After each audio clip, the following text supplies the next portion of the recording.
the wall of force dropped. Cormac kind of snapped out of it, but you kept going towards the hand on the wall. And then Saoirse tried to do a hold person on you. You resisted it. And then you put your hand on the black hand on the wall. And once you did that, these like invisible torches started lighting up all down this like long hallway until this big kind of like ominous black door at the very end of this tunnel / hallway kind of appeared in the light. And that was the last thing that happened, I believe. Yeah, I think we were walking up to the door. Rango sent out like an arcane eye to, That's or no, he sent out a Chuchi. I did. Yeah. Down to see and saw this like black door. Yeah. That had slots for. It was arcane eye. Yeah, dragon shape. Yeah. Now, if I remember, Chuchi was pissed that you're sending him on death missions. Chuchi. Yeah, I think you did send Chuchi. I think you had the arcane eye already set up earlier, and then used that, and then so you used Chuchi for this, if I remember correctly. Yeah. So I think Chuchi is because he was pissed. That I have a note. Sending him into this. I have a note saying Ringo arcane eyes up to the door ahead of the group. That's the last line that I've got written. Yeah, because I think the last line of the session Ryan said was that, and you see 5 slots, like Drew said, that look like dragon, for the dragon mask. I think Chuchi was probably not having it, and that's why you didn't. Chuchi was involved in this. I do remember that. Yeah, pissed off like, look, man, you just bring me in, and then there's a goddamn fireball, and then I'm dead again. Yeah. So Rango has new toys, and Chuchi doesn't feel valued anymore, man. So yeah, that's where we left off. You guys kind of got this information. Gangu is still kind of entranced, but just had done this with his hand. So did we all see the black hand? Like us that weren't having the visions, did we all see it? Yeah, now that you guys are like closer to it, it's there. It's not like something that can only Gangu, and it's there. It's just they were drawn to it. Gotcha. Okay.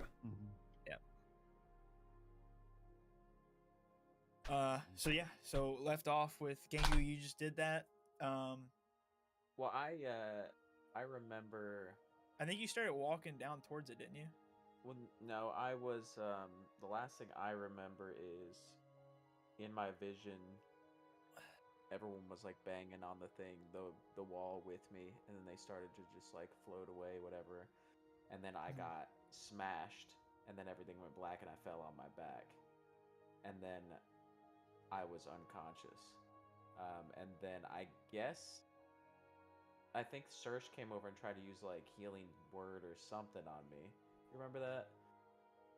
Because I knocked myself out clean, and then I guess I would have gotten up at that point after a lot of conversation, and then the torches were going, and I think we're making our first steps like now after I'm We left off at like the torches lighting up, and like us. That was happening too was I forget who has it, but that journal from Talmud Bar. Yeah. It was flipping. Yeah. Vile Darkness was it was like flipping. It was like resonating towards this door or whatever might be behind it. Yeah, and then and you guys kind of started realizing that you had seen this symbol before, just kind of like not really realize that you had seen it, just in different places, like in Star Mount, places like that. What's the name? Irignu, yeah. I've got a note here from Talmud Var's journal, because I think Serge had made a check to like look at that journal again, and I have a note that says seems to lose mind closer to end name of Irignu and Black Hand before the madness. And where is the Book of Vile Darkness currently? Because I know at one point I like got it out and was like holding it out in the air with my mage hand. For you to look at it, I think, Serge. I think so, yeah. Because at some point, I believe Serge also didn't like commune like a spell or anything, but reached out to Moradin. I can't remember if that was to kind of ascertain what was happening to Gangu, like if it was arcane or divine in nature. I think I remember that correctly, because he said it was like divine. He said it wasn't. Yeah. I also remember Rango losing focus on levitating the book, and it fell to the ground at one point, and it was still flipping. But I think you were using like Arcane Eye instead, or something like that, and couldn't concentrate on both. Yeah. I don't remember how to piece it all together, but I think the book's on the ground. I don't remember who picked it up. It wasn't me. I don't have it. I will mage hand it into the air and I want to just have it held nearby us. Yeah. All right. All right. Let me pull up something.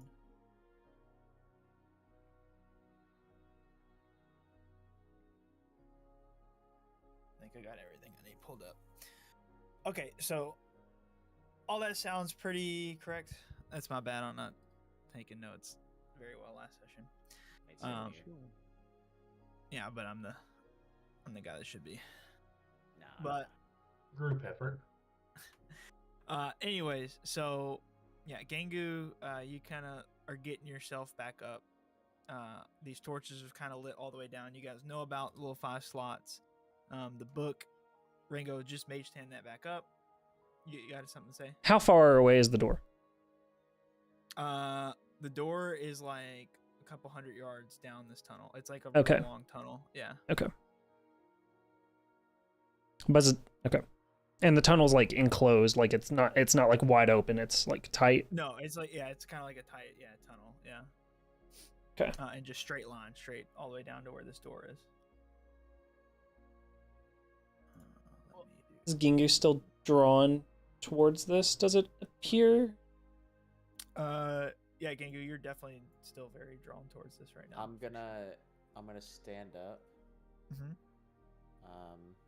Turn toward the pathway as the torches are going off. We must go. And then start taking a couple steps forward. Guys, I saw some stuff. I think Gengu's right. I think we need to go that way. And Cormet's gonna start following you, Gengu.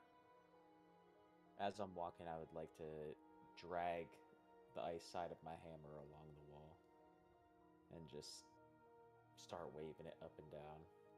Okay. As it's going, because I think if we remember, there's no more flame on my hammer. The fire side, the fires dampened went out. Yeah.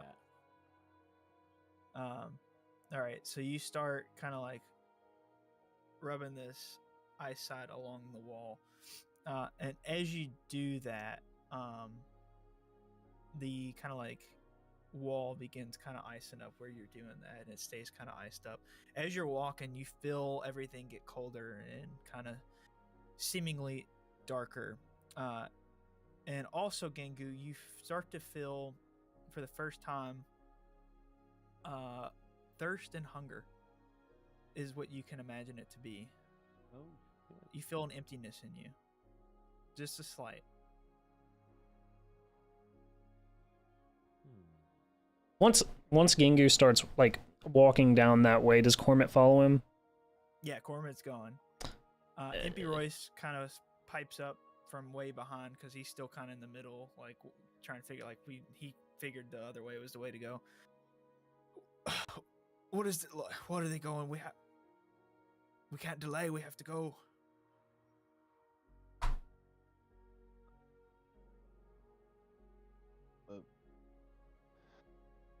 From what our friends are saying, this is no delay. This is maybe part of it. I don't fully understand, but I trust them. Impy Royce goes to start like kind of clap back at you. You can see he's just annoyed. He opens his mouth, but then he stops abruptly and he turns back towards the direction where you guys were originally going. And he sits there for a moment. I hear something.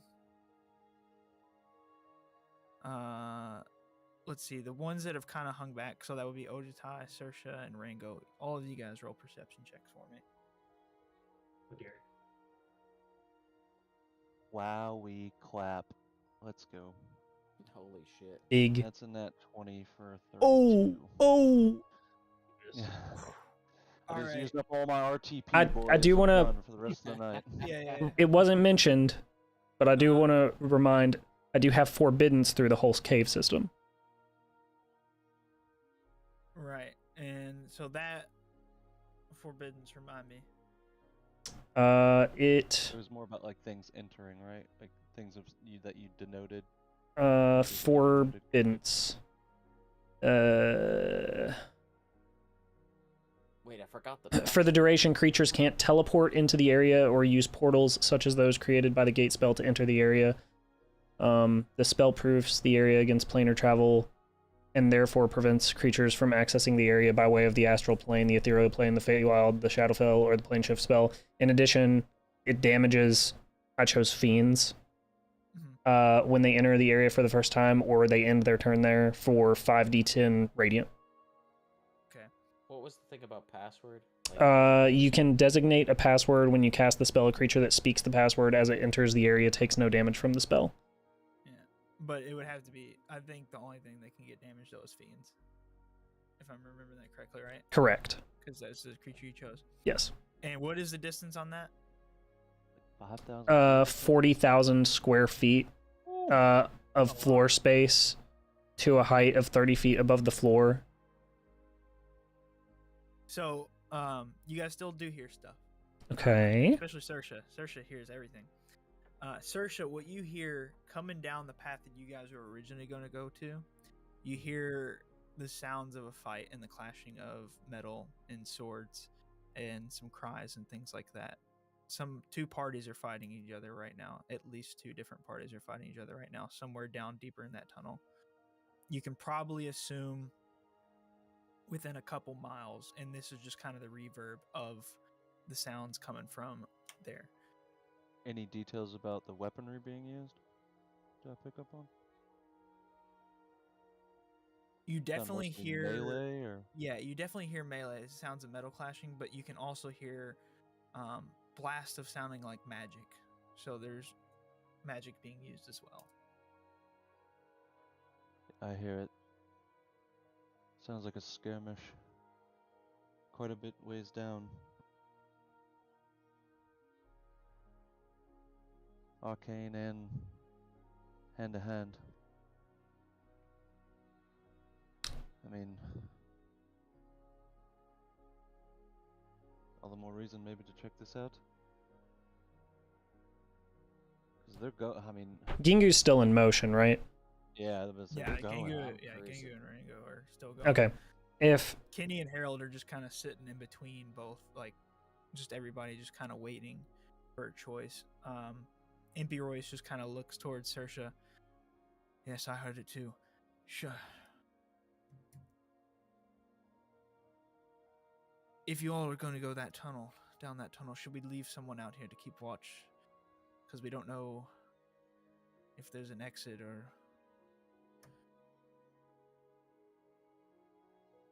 I'll pull my eye back. You stay right here and watch over while we check this out. Me?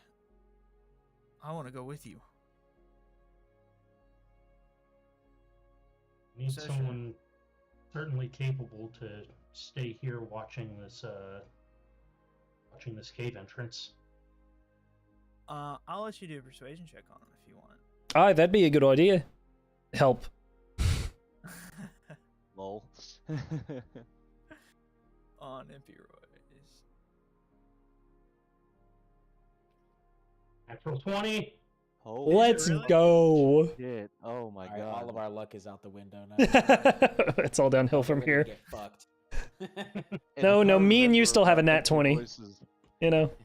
You don't want it from me. might be the only thing that could have worked. All right, I'll stay and keep watch. If you run into trouble, though, please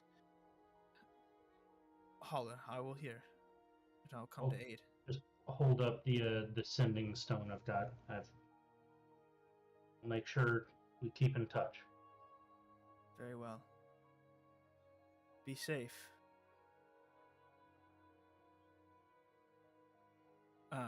Gangu, at this point, you and Cormit are like almost halfway down the tunnel. And ever so slightly with each step, that feeling that you have of this emptiness that you've never felt before. It feels almost physical, and like I said, like a hunger or thirst, and it just keeps getting stronger and stronger as you keep going further and further down this tunnel. Is it painful, or is it just like this is new? It's new, and it's not painful. It's like an annoyance. It's like it's you know, you've been hungry before, you've been thirsty before. It's like this, like, Never. well, not you, but okay, but it's kind of like a slight ache. Yes, an ache, like a parched throat, kind of. You just feel like you. being hungry and thirsty to me. WebMD says this. No, If- I got you. Good. If they're like halfway down the tunnel, I'm gonna say, all right, well, if you're gonna stay here, lads, they're getting away from us. We need to move. And then I'm gonna mage hand the tome, like, kind of quickly down the tunnel way and start. Okay. Yeah. Am I far enough down to where they can still see like the back of me? Yeah, they can still see you because these torches are kind of lighting the way, so they can still see you. It's dim, but they can see you. Are these torches? They're like a purplish light. Are they real fire, or are they like? It's like this, like, magical ephemeral? fire, yeah. Okay. But they're like flames. But there's Alright. nothing physically binding them to like the wall or anything. They're just kind of popped up there in the air along the wall. Cormac kind of pipes up. Do you feel famished? Comment. I'm not quite sure what you mean. You know how I like beer a lot? And if I don't have it every, like, couple seconds, like, I get a little irritable. Well, I'm feeling that, but I've been sipping on my hat this whole time, and it still is not helping. Comment. Do you see that? See what? And I look down the corridor. Do I see anything? You look down the corridor as you're getting closer, and you see a shadowy person standing there in front of the door, kind of reaching out and beckoning you towards it. So you look down, you see that, and Cormac's like, no. And you look back towards Cormac, and then you look back, and it's gone.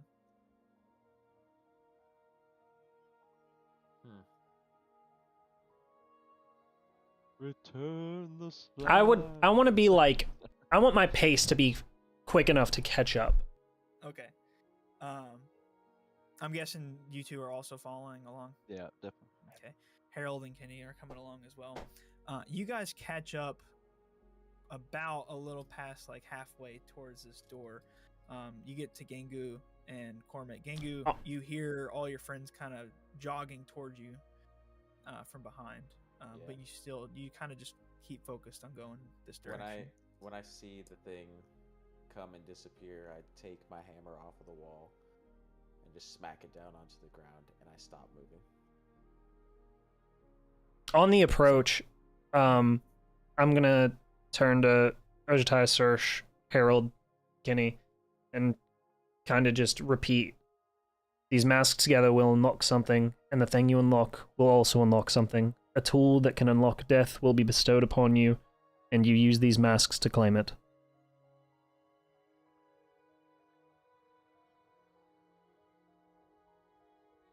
We nod. It sounds like quite the riddle. What do you think is back there? Would unlock death by the sound of it. Not sure I really want to figure that out, but I was thinking kind of the same thing. I kind of like, what if it was like unlock a healing potion or like health or life or something? That'd be nice. Is there no stopping Gingu? Or 1 million beer. 1 million beer. Harold you hear Harold kind of catch up, and he sounds short of breath. Do you all feel dragged down? Like something weighing on you? And all of you guys, as he says this, Rango, Ojitai, Saoirse, all of you begin kind of feeling a little bit bogged down in different ways. Saoirse, you feel Moradin still present, but more distant with each step that you take. Ojitai, you kind of have this connection with your dragon masters, and as you're kind of walking down, also you feel more distant and kind of taken out of your roots at the temple. And Rango, you feel more with each step, this lust for this gain of gold, almost taking you back to your days when you first arrived to Brandicor, when all this was business for you.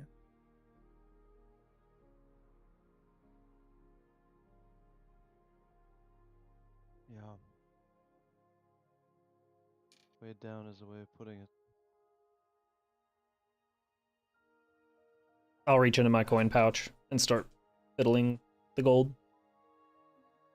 About that time, as you all are approaching and feeling that, that's when Gengu slams his hammer down, and you see ice shards kind of spark off the ground and hit the wall and kind of splinter out everywhere.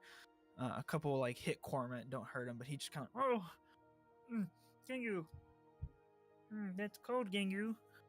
Where did you do that? And as soon as my hammer went down, I went into an AFK state. You guys see Cormant just poking on Gengu. Gengu? Guys, help. Gengu is not okay. Not okay at all. Saoirse will make his way up. Just kind of step around and stand in front of Gengu. Just take in. So you're full, like, in. Just in, like normal, relaxed state, trying to compose. I think Saoirse would mutter to himself, how about another approach? Gengu, how you feeling?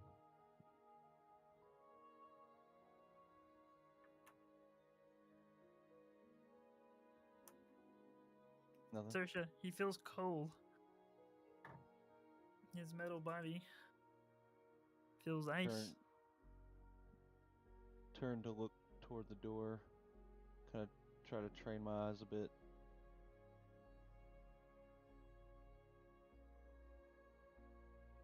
Using the shadowy figure is not present. You don't see anything, just the door.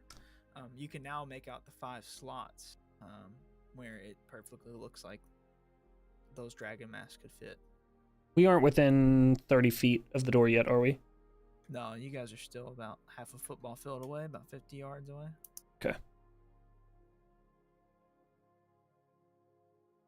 Every time I hear Saoirse speak, I can see subconsciously something talking to me in the darkness, but I don't feel like it's Saoirse's voice. So all I heard was, Gengu, how you feeling? You hear that? You hear that, Gengu. And after you hear that, you also hear another voice. Come, Gengu. Come to me, Gengu.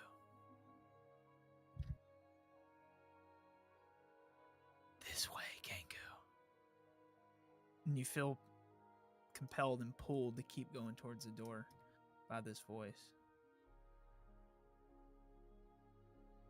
Saoirse, do you make a second attempt at talking?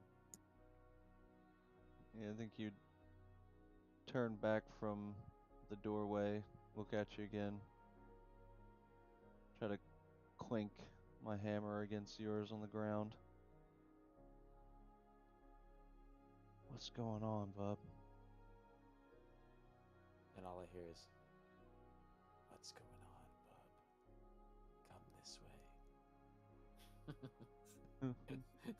And I I just use my hammer to lift myself up and start moving forward without responding.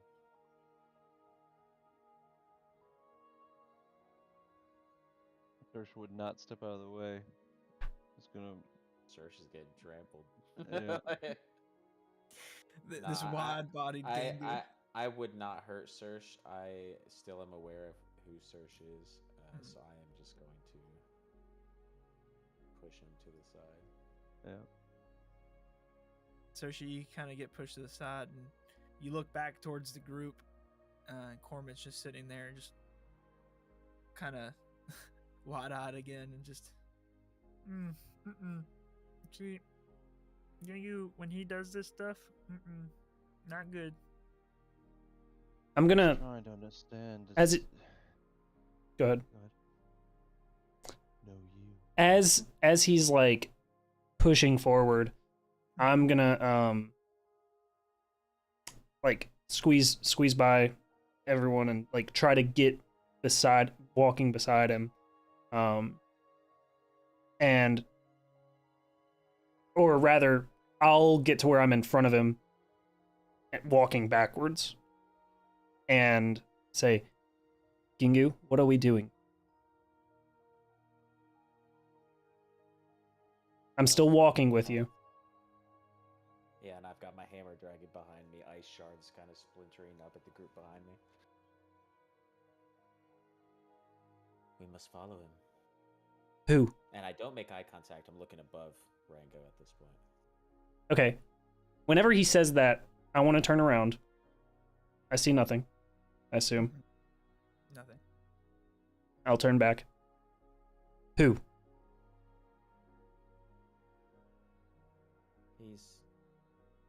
He's just there. It's a little further.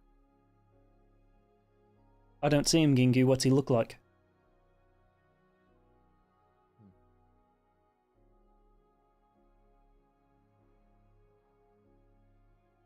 You know, I guess we'll find out. You see him now? I don't respond. I'm just making worried I'm just making worried eyes towards Sersh and Ojatai following behind him, I'm sure. Perceive like what's going on, or Okay, yeah. Make like an insight check. well, I made a nat 1 perception check if that counts. I'll let you if you want to do more of an insight check. I'll let you roll if you want. I mean, for an I'm insight. just gonna play what the die says, whatever. Okay. I specifically said that I wanted to perceive my surroundings, and I am clock the fuck out plus a negative, I guess. Whatever. Yeah. The only thing that you can see is those slots on the door, and that's the only thing. So you're just going towards that. You figure whatever this voice is asking you to go to, that's where you need to go. Those slots, the door. That's what behind this door is. Whatever you need. Whatever is behind this door, you start to get the feeling that whatever behind this door can make this feeling that you're beginning to feel as you've been going down this hall go away. I can't see much of anything. It is a little dark in here. What's the plan once we reach the door? Well, the one thing I do see is that it's our only option. Are you still walking, Gangu, at this point? Oh, yeah. Let me know once we're within 30 feet. Okay. Cormit is still just kind of looking worried. And then Cormit walks up next to Gangu. Buddy, my buddy, last time you went somewhere on your own. You felt like you needed to go somewhere, and you were gone, and you left me, and that hurt me. But I realized that I had a choice to make, and I could have been with you. And I seen the stuff at the beginning, but I don't see it anymore. But I know. Anyways, I'm just gonna be with you this time, Gingu. And he reaches down and grabs your hand and holds it as you guys are both walking down the tunnel. Okay. Yeah, we're holding hands. All right, you guys are approaching that 30-foot mark, Cole.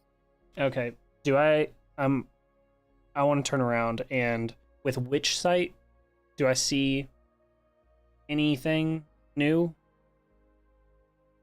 Like behind you, or Towards still the door. Towards the door. Any creature concealed by illusion or transmutation magic? No, you don't see anything like that. Okay. I think Serge right now, even in just the brief moments of feeling more distant to Moradin, kind of is giving him a new perspective on the situation, like outside of the divine.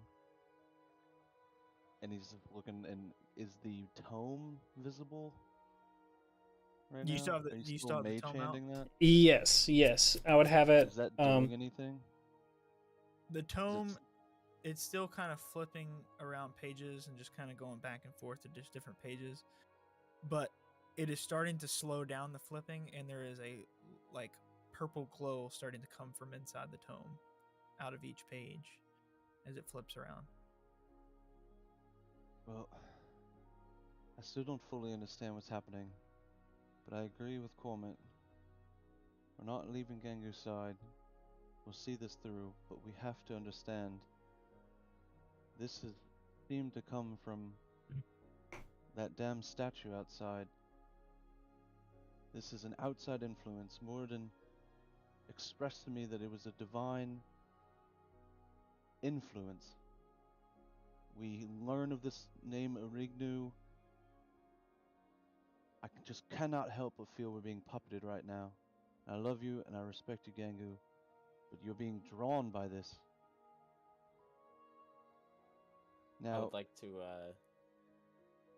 take a step toward the book. So you stop moving towards the door. I would like to stop, slowly turn. I want to have it. I would have it like, a few feet out to the side of me. Yeah. I would like to hear what Scotty's saying, or what Saoirse's saying, and then start making paces toward the book. You start walking towards the book, and you start to hear whispers coming from the book. They are in different languages, but all of them kind of, the languages that you can pick up are all kind of saying the same thing.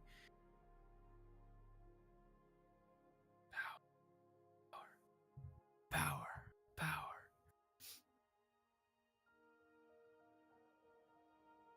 And yeah, I'm gonna put my hand out to the book. I lift it into the air.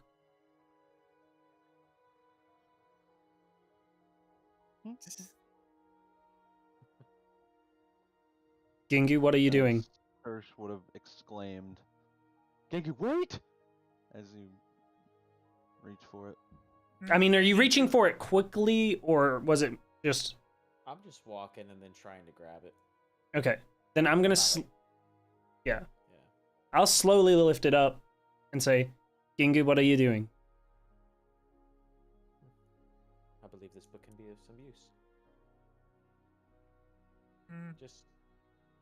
What it wants. It wants you to engage in it.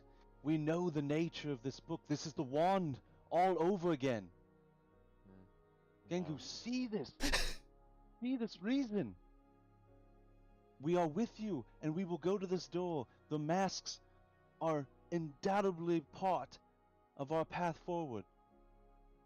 So whatever's beyond that door, we're gonna face. But it's just a stepping stone. This is all noise. I often question why you choose to follow who you follow. What makes that the good side, Serge?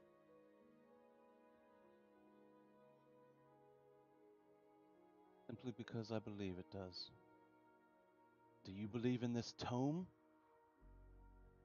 I don't disbelieve in the tome. What has the tome given you that we haven't?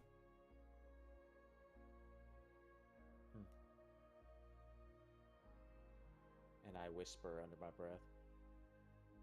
Power. Oh, I don't like that. Corman's still holding his hand. I start squeezing his hand as I'm saying it. Yeah, that's a lot of power there, buddy. Too much power. Too much power. Too much.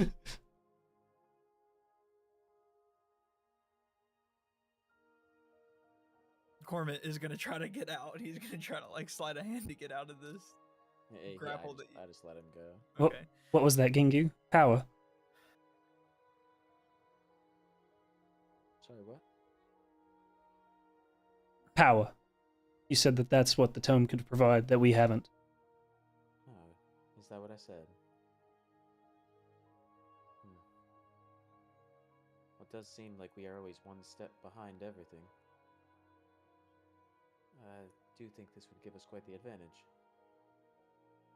But at what cost? Do you remember the power that you received from the wand? You rid yourself of that, and look at the power you have now, as I look towards the hammer. It's all just false power. What does that even mean, Gingu? I mean, what's the definition of power? How many people I can kill in a day? Or bringing someone back from the dead? Or, in your case, being able to lift this book? I mean, what's the true definition of power? Tiamat? Taking over the entire world? Who are you to define power?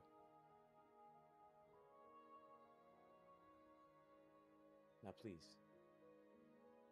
Who are you to say that we've given you less than... We who have been with you at your side at every step of this.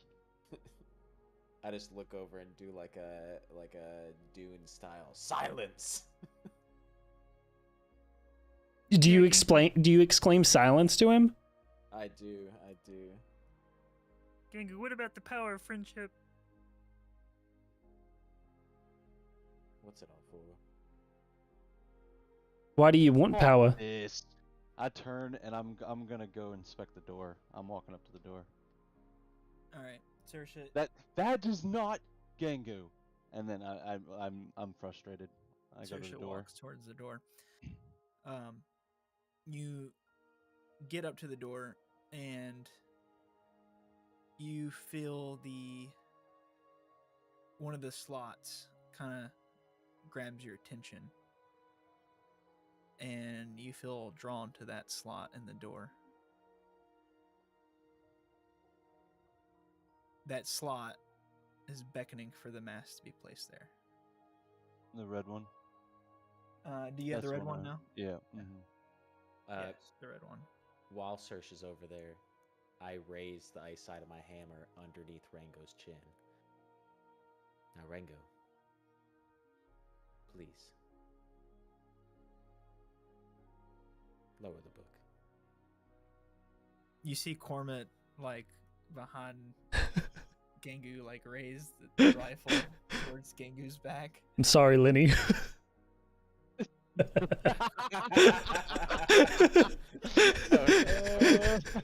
What a reference. Alright. Mr. Steinbeck. You hear Harold start to like his like sword like get ready. He's got it like partially unsheathed as he's looking towards Gengu and Rango right now.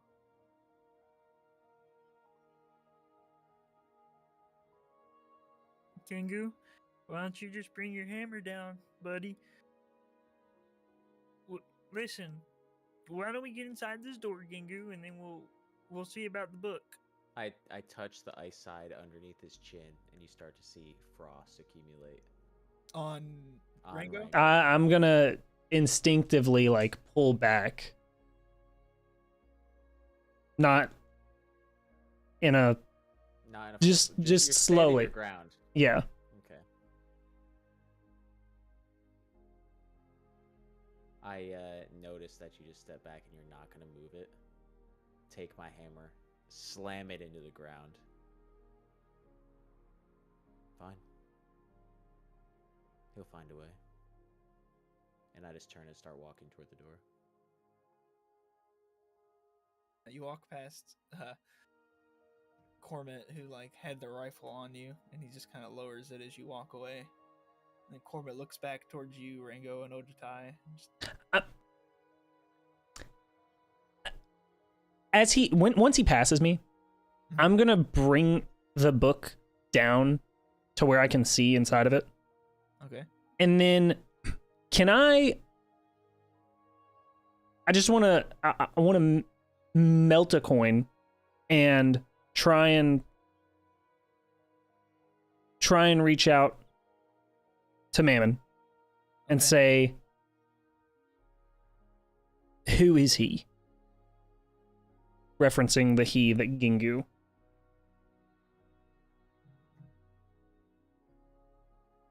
Rango, my buddy. Hey, what's going on, friend?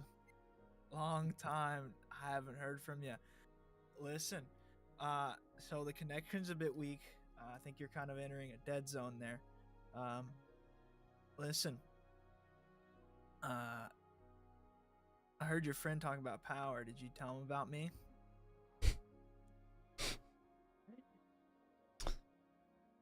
Oh, yeah. A while back, old Cormit mentioned power. I mentioned it to him, yet. Yeah, no, not Cormit. I heard the other one there. Oh, Gingu. Yeah. He sounded like he wanted some power. Did you mention that you know somebody? That you got a friend in kind of high places, like in the Nine Hells? No, I failed to mention that, but it seems like he's more interested in the power of whoever this he is, some figure he's alluding to that he will not give any greater details on.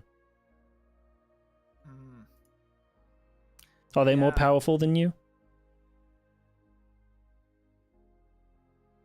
So, listen, Rango, I don't know about more powerful.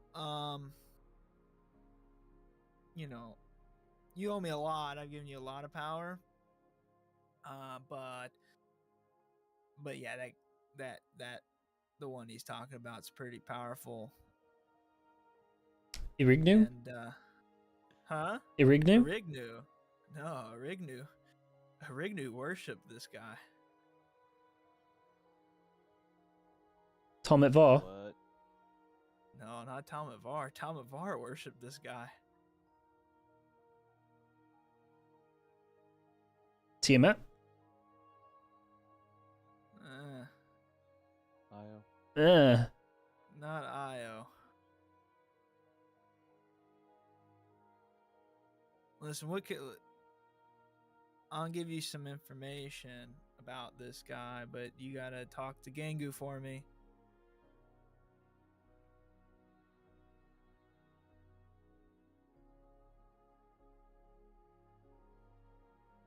What do I need to tell him? Tell him you know a way to get him power. I tell him that, and you tell me who this figure is he's speaking of, and... Listen. This deity that you're about to walk into, well, not into personally, but let's just say he's got a hold on a lot of people.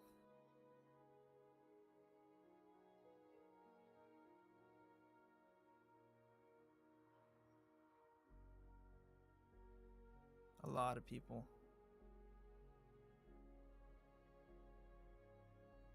His black hand reaches out and claims whatever it can.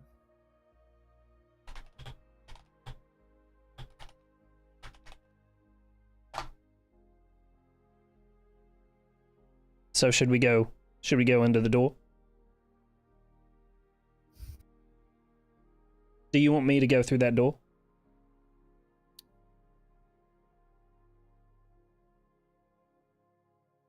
Go through if you want. You might find something that can help you on the other side. But you are not to touch it.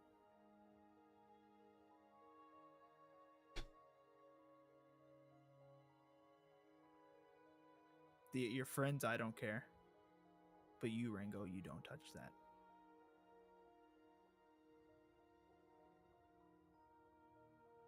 Well, fuck.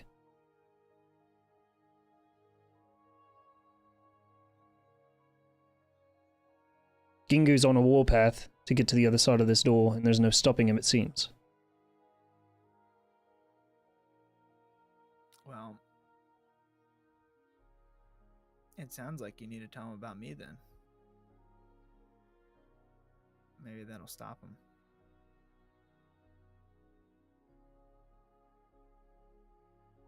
I'll message Gingu.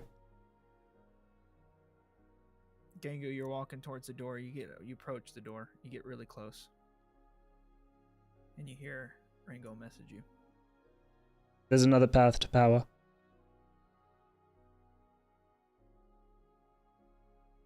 Is it two-way or is it one-way? It's two-way.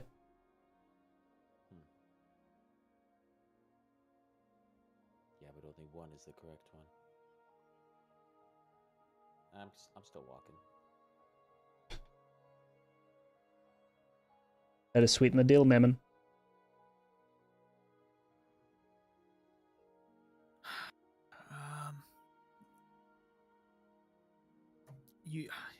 You got to be the one to sell him on me, man. Tell him if he wants powers like yours, I can give him that. Am I close enough to the door to feel that same pull that Serge was feeling? Yeah, you get close enough to where another slot, you feel beckon to place your mask in that slot. Alright, I don't resist. I start taking off my mask, extending it toward the door in that slot. You put it into the slot, and as you do, the eyes and mouth of it, as it settles into the slot, have a purple glow that shoots through the mouth and the eyes of this mask. With the light illuminating from that purple glow, kind of shine or kind of bathing the stone in it. Mm-hmm. Can I take a closer look and use my stone cutting feature to see if I can gather any sort of insight into its origin, who carved it, crafted it? It's a history check with double my proficiency added to it. Yep, go for it. Not great. 22. 22. This door that was placed here, unlike the rest of this tunnel that was kind of dug out, is recent. It was made with possibly by men, but it was made recently. Like, we're talking within the last 50 to 100 years.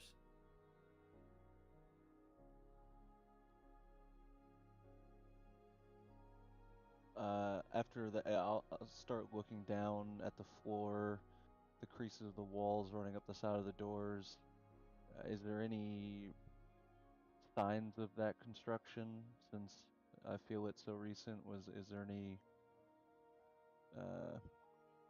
things that may have been left? You kind of go ahead and roll a perception check. Sure. 31. Ooh. You look around, and you're just kind of looking all around where this construction was done. And in this light purple glow of these torches and where these masks were now placed, kind of towards the bottom right of the whole structure of where this door was kind of placed in this opening, you notice something and you lean down to kind of get a better look. And it's a small little chiseled inscription. And you notice that it is the symbol of Star Mount.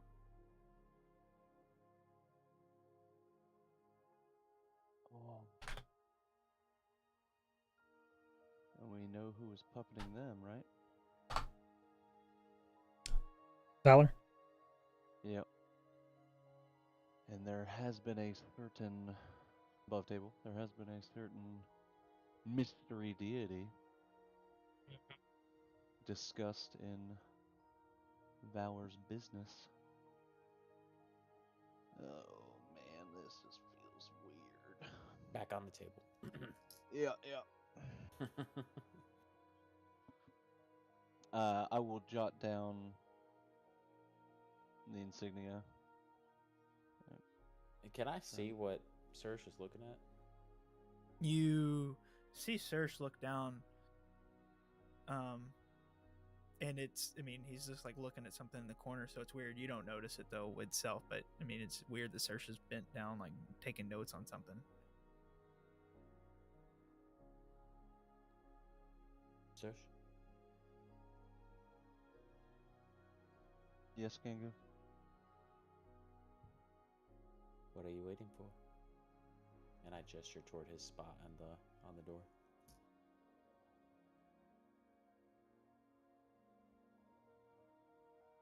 What am I waiting for?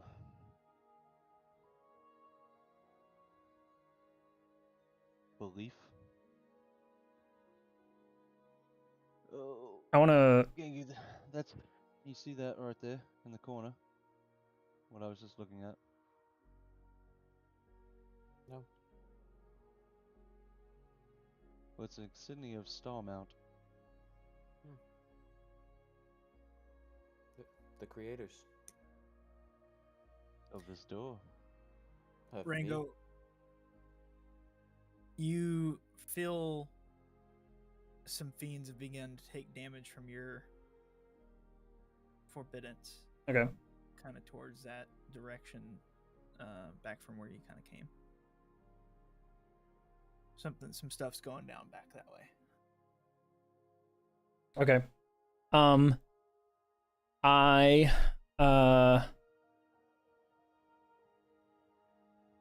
turn to Ojitai and I say, Ojitai, I believe there's some action back from where we came. Can you reach out to Mark? It'd be yours. MP.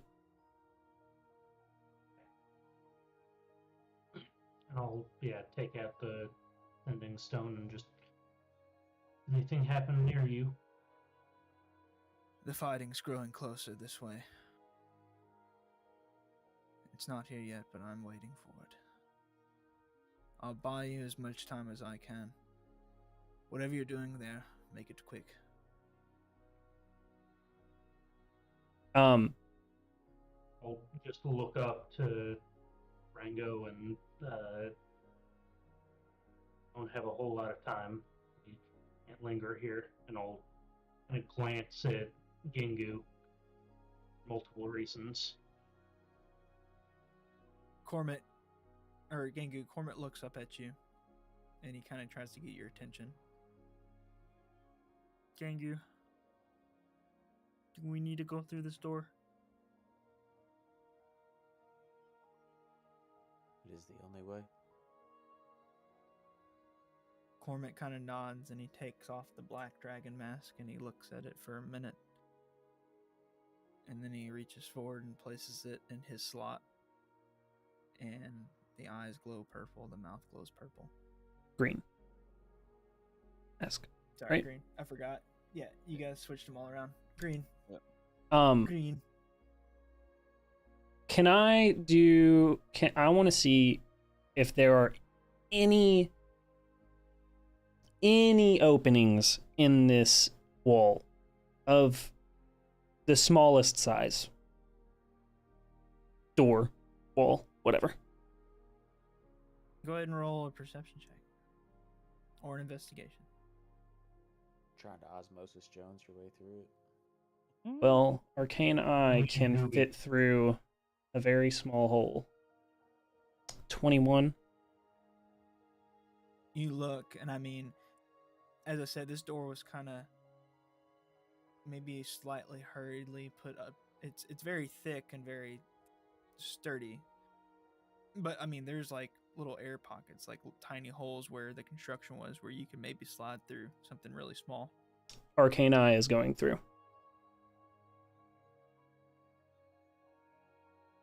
You put the arcane eye through on the other side,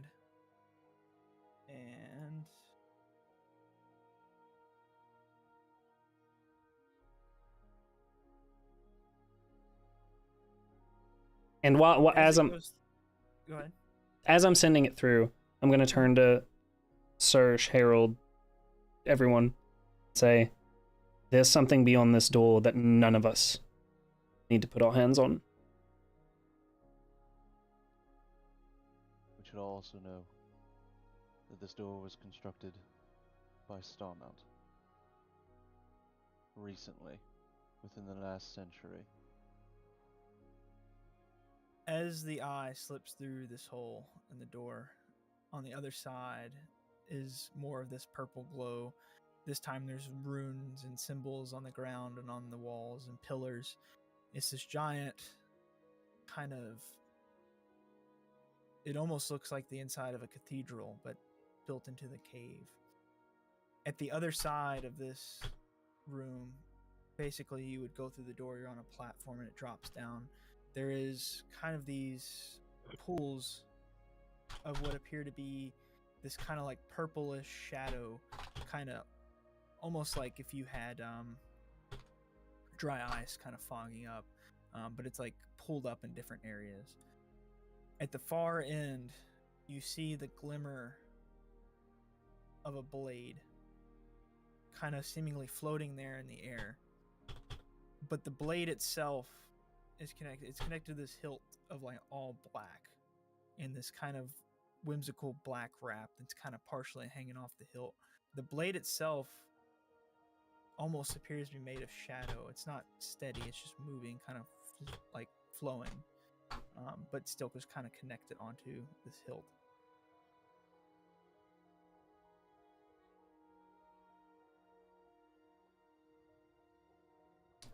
On the other side, there's a platform. All of these purple flames. Did you say like a purple mist? Mm-hmm. There's a purple mist. How big is the room? Pretty large. Let me get you some dimensions.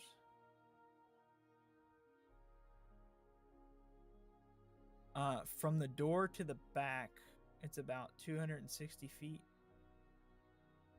And then across, it is about 280 feet. So 260 by 280 feet. And it's got pillars that kind of go up into the darkness, so it's really tall as well. The room's huge. And then, and I'm going to say, and there's a blade. And then I want to move the arcane eye, like, up on the blade to where I can, like, make out details on it. If there's any details on it. You move the eye up towards the blade, and as I kind of said, there's not too much detail to it.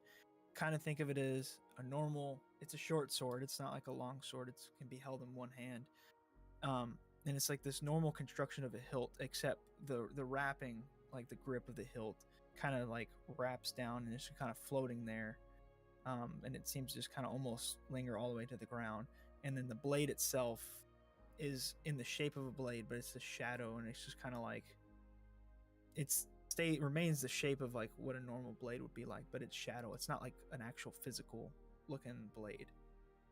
Other than that, there's not any other kind of details to it.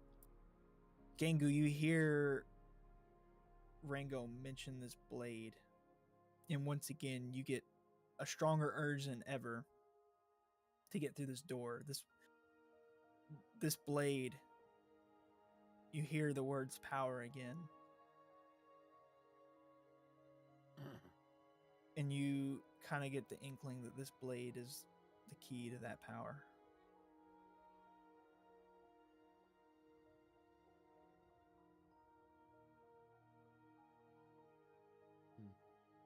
I'm going to internalize my thoughts. Not really express anything. There's no other movement in this. You don't say anything.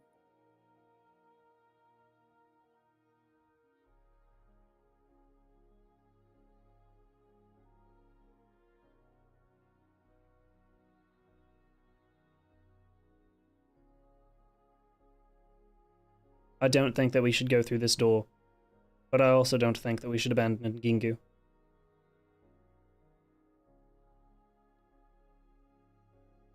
Agreed. Wait, is Rango over by us? Yes. Mm-hmm. That was a little bit far behind.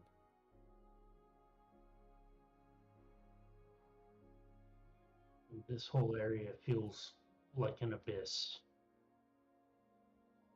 Like we're gonna have a hard time pulling him out of here. And so she said the door was made by the creators. Correct.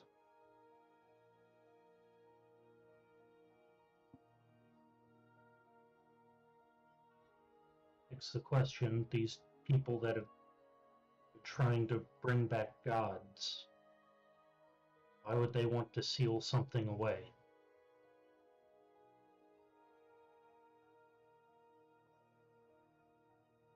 Come, Genku. You start to hear voices.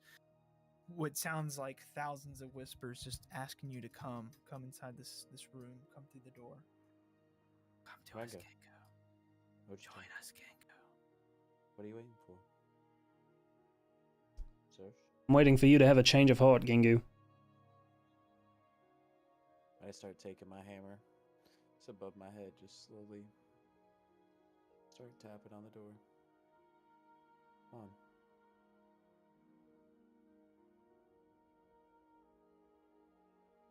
Gingu, listen to me. We know Starmount as architects of the mechanical, arcane, and social engineering. And before we do this, I'd like to remind you that the last time they set out a path for you, you seem to have a big fucking problem with it. So if they're any way responsible for what's going on here, I would just caution you with a little more trepidation. I love you, and we are not abandoning you. But try to see this from a different perspective, man. Whatever is drawing you here, I don't trust it. But I trust you. And I'll slide the mask into the door. Sersha puts his mask into the slot. 3 of the slots are filled up with the mask, all with glowing purple eyes and a mouth. Sersh, what do you mean you trust him?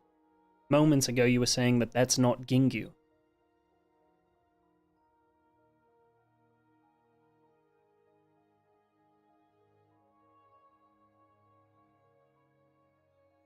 I trust the friend I know. Agreed. I don't see him here. But I think you're the other putting your thing- trust in another will currently. The other thing is from the passage that you said. Whether it's this blade or not, I don't think any one of us should touch it. And what do you think Gingu's gonna do once we get in there? He's probably going to try to touch it. I'd say so, Cormid, I'd say so. Yeah.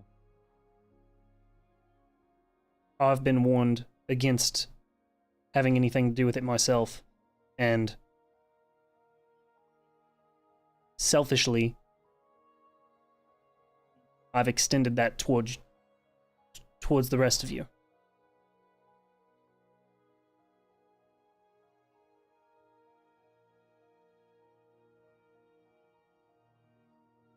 Rango? Ojita? And I'm still just tapping away.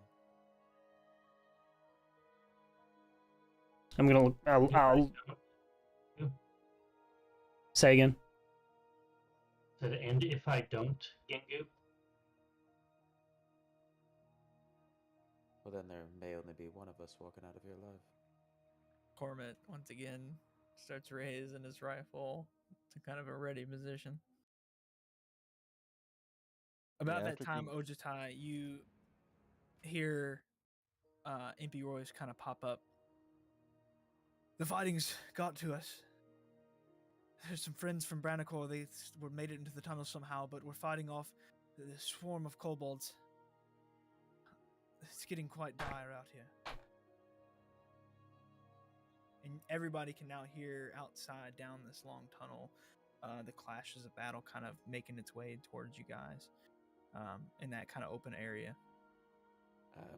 While everyone is distracted, I'm going to whisper to myself to finalize my sentence. And it's not going to be any of us. And then look at the battle approaching at the end of the tunnel.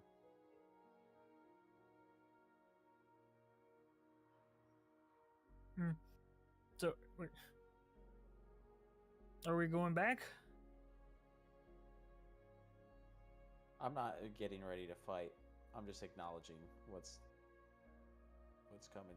Can we see far enough down the tunnel that things are happening?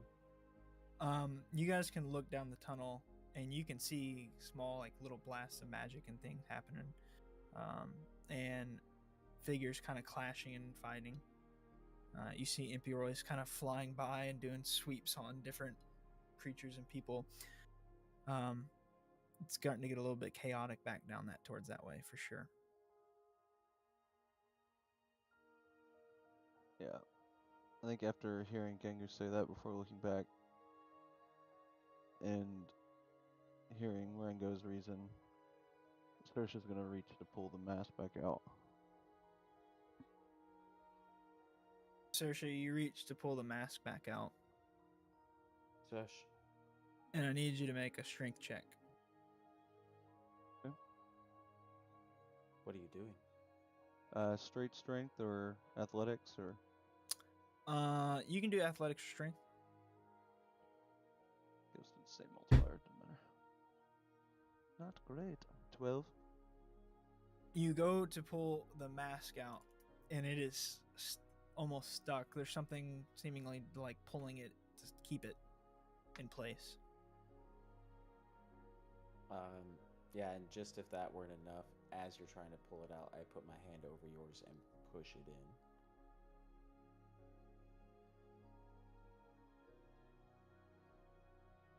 I cast heat metal on your hand. Do you? Yep. Second level. What do I need to do? What does it do? It's just Just heat me up. 9 points of fire So damage. you take 9 points of fire damage from Saoirse. I would like you in a long time. to release my hand, Gengu. Do not remove the mask. The creators do not will it. Well, what if Ojitai's point is true? What if this isn't the creators doing, other than to keep whatever's in there away from everyone else? The mask will unlock something that will also unlock something. Does that ring a bell to you?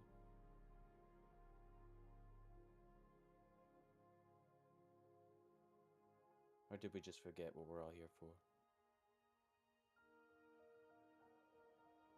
I had a lot of things in my head of We're here working. what lies ahead of us, and this is not it.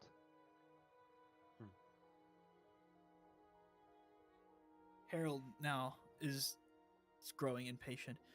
Look, we either need to get through this door or go back and help Impy Royce and whoever the other people of Branacor are out there fighting. But we can't sit here and debate all day.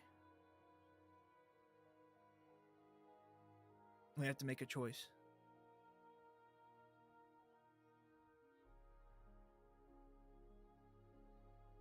Do we think that we need whatever's on the other side of this door to complete what we set out to do? There is only one path for me, and it is through this door.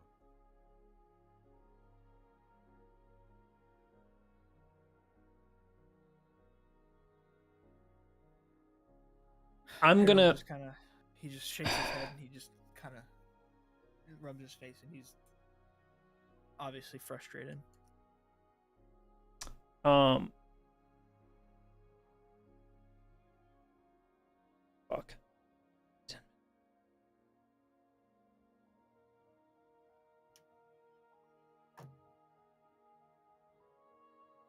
I want to... Actually, I need to read this. Go ahead. Figure out how this works first. Kingu, why do you feel like we need to go through this door so badly? All of your friends are asking you not to. Even me now, I don't think it's worth it. And you still feel drawn to go through. Why? Does our word mean nothing to you? We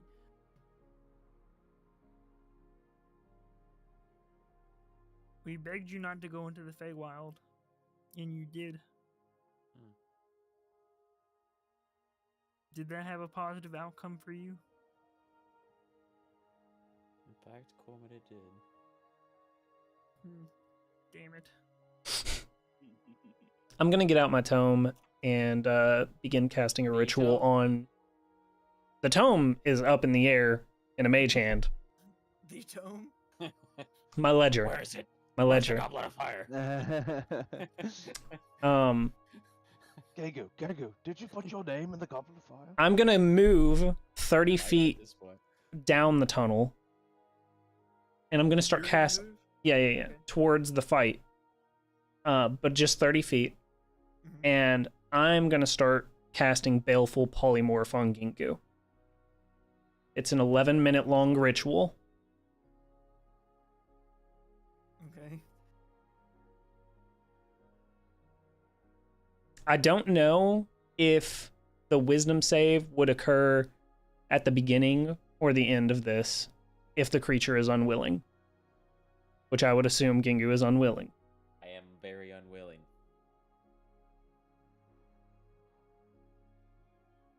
It would probably be at the end. Yeah, I would say Because at the you end. don't... Like, you can... The spell doesn't happen until the end. Yeah, you can prepare a spell and say, I'm going to do this when this happens, like preparing an action. Yeah. Yeah. But they don't make a save until when you actually cast it. Right. Okay. What's like distance on it? 30 feet. And I run 35 feet away. You're at the door, and I'm down the tunnel. Run 35 feet away. I'll allow it. You wait. You're willing? No, I'm not willing, but I'll allow the ruling of me not being able to run away. Oh. I mean, it takes 11 minutes. You can move that far in 11 minutes, but you're What's gonna... the strength of this door? I'm gonna start athletics checking on this door here in a second. Yeah, go for it. Roll an athletics check. All right, I'm doing it. 22. The door doesn't even come close to budging as you're just kind of pushing and pulling on it. All right, I'm doing it again. Nat Okay. 1. I'm doing it again. That one. Nice. Nice. Gingu, you start pushing, and where this heat metal, like where the heat metal, like, heated up your arm, you start pushing on it so hard that it kind of, like the heat, like, the metal's not all the way, like, stiff anymore, and it kind of, like, pushes your arm into itself just slightly. Oh, So now now- I got a nub. No, you don't have a nub. It's just like, it's like half an inch shorter than your right arm. Your left arm is now half an inch shorter than your right arm. Great. If this is the only path that you can walk, you're going to be walking it without me. People back there that are dying to try to keep us safe right now. And this isn't worth it. I'm just going to turn my back and start walking away. Ojutai, you start walking down the tunnel. Everybody sees Ojutai walking that way. Harold kind of nods towards Ojutai. You're taking too long. I'm following him, and Harold begins going down the tunnel to follow Ojutai. As- Kenny follows Ojutai. As Ojutai passes me at the 30-foot mark, I'm just gonna like, I'm still focused on this, but I'm just gonna like brush my hand over his shoulder as he. Yeah. And we- Is your eye gone because you're doing this, or It- is your it eye is. still up in the other? It It's is. gone. Yes. With Gengu's hands off of mine, could I attempt to pull the mask out again? Go for it. It'd be another athletics or strength. Can I attempt to also stop him again? Go for it. Are you not preoccupied with the door? I nat one, then hurt myself, so I'm done with the door.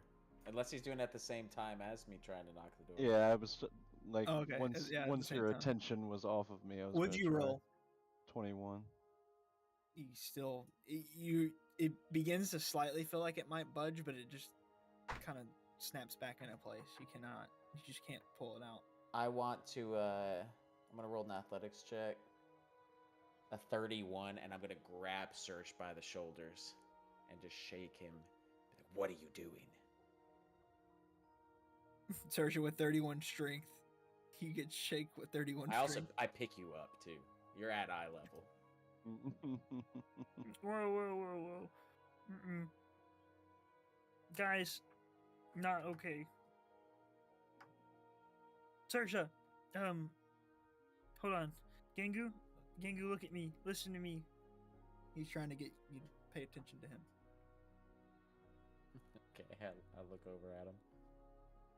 Gengu, what if we go and help outside, and then we come back, and then we go through the door afterwards? I think outside's more of a pressing matter. And he's gonna try to persuade you. Am I still being held? Yes. Yeah. Like a baby. A shaken baby. Like a Shaken baby. A wee babe. Oh no. I gotta find I thought you said you got a 5. I was nope. no, I gotta find Cormit. There he is. There's What our it- good boy. What is it against my Persuasion would be charisma. check? Yep. He got an 11. I rolled a 9 charisma save. So you feel compelled to listen to him.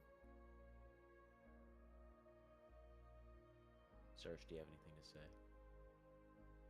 I think spend this time being grappled and put at your eye level, just looking at your face and trying to insight.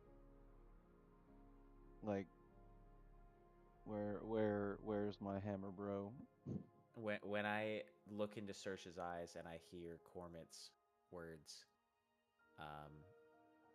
it's like a steam engine running out of steam, and I feel this weight kind of being released. And then I realize that I'm holding Serge up, and it's almost like this sense of like, what is going on? Yeah, because the only thing on Sersha's face, like his facial expression right now, is fear. And I, out of my own fear, put you down. And I see Ojutai like running to the entrance. Yeah. Entrance Yeah, I've exit running. completely turned and I'm not paying attention to what's happening with you all anymore.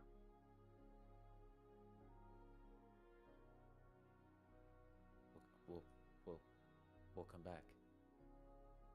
And Yeah, we'll come back. Let's go. And Cormit starts kind of like motioning to head down. Yeah, turn and start running. we keep the mask in the door.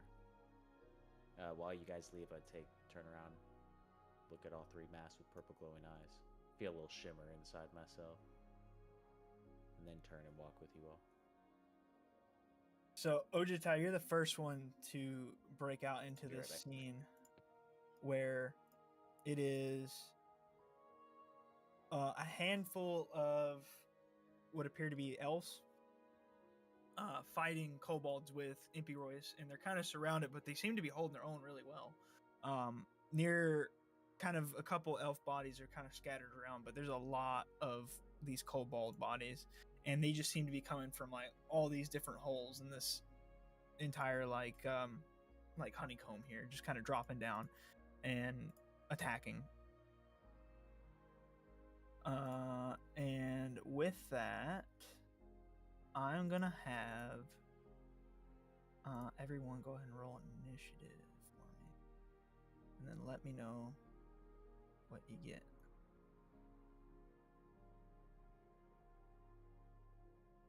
Days.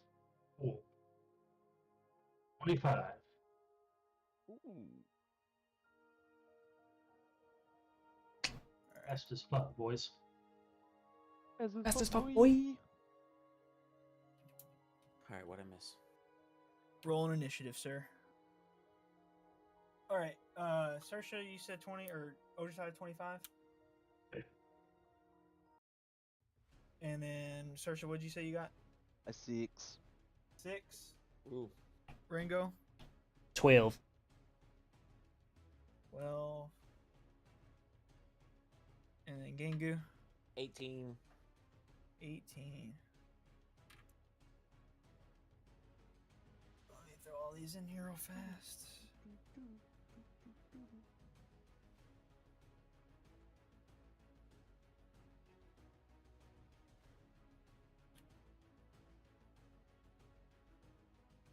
Alright. So, what happens is, Ojai, you're the first one out, and immediately a kobold, like, drops from seemingly the ceiling and tries to strike you, and you're the first up, and so you go to strike at him as he's trying to drop onto you and attack you. As he's dropping out of the ceiling, I'll just immediately draw the sword and swing up, trying to hit him. Okay, roll the hit. I need a hit. 20 hits. Roll damage.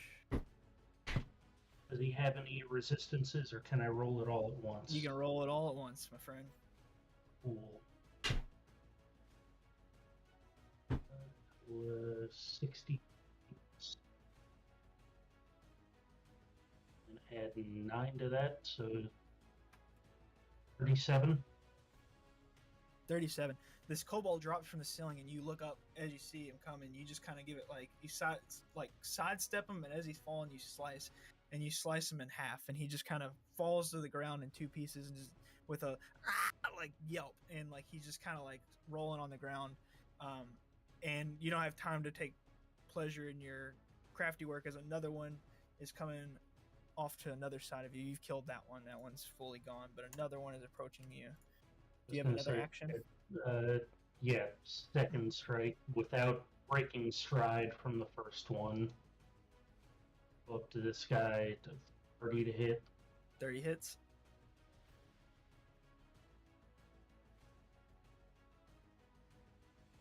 This one is 31 points of damage.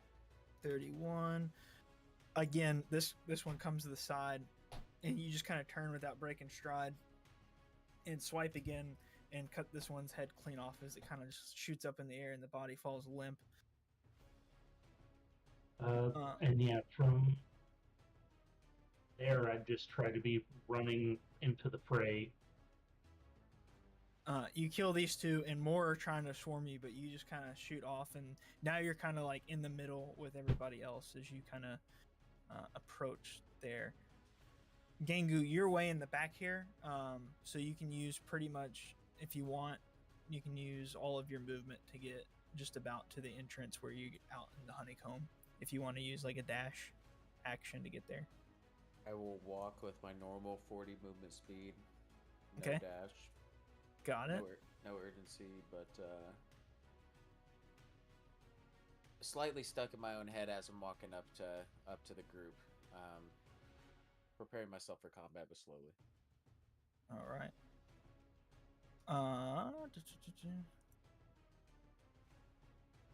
Ojai, you see Impy Royce in the middle, with his kind of magical holy sword, just kind of swiping at droves of these kobolds.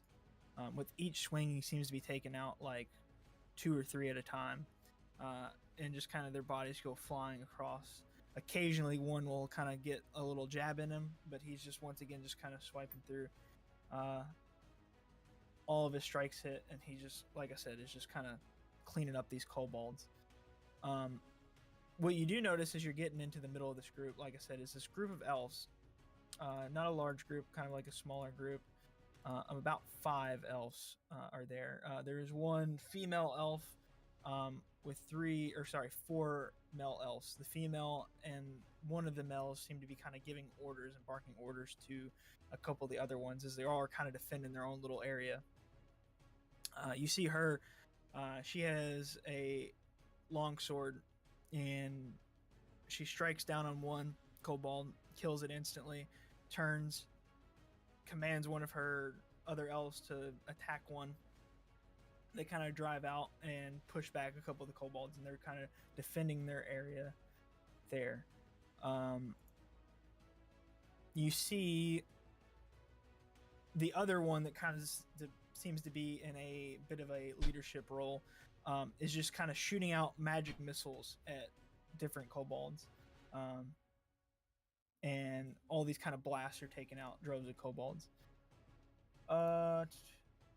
Let's see. I recognize like the type of armor that they're wearing. You can do like a quick perception check if you'd like. Sure.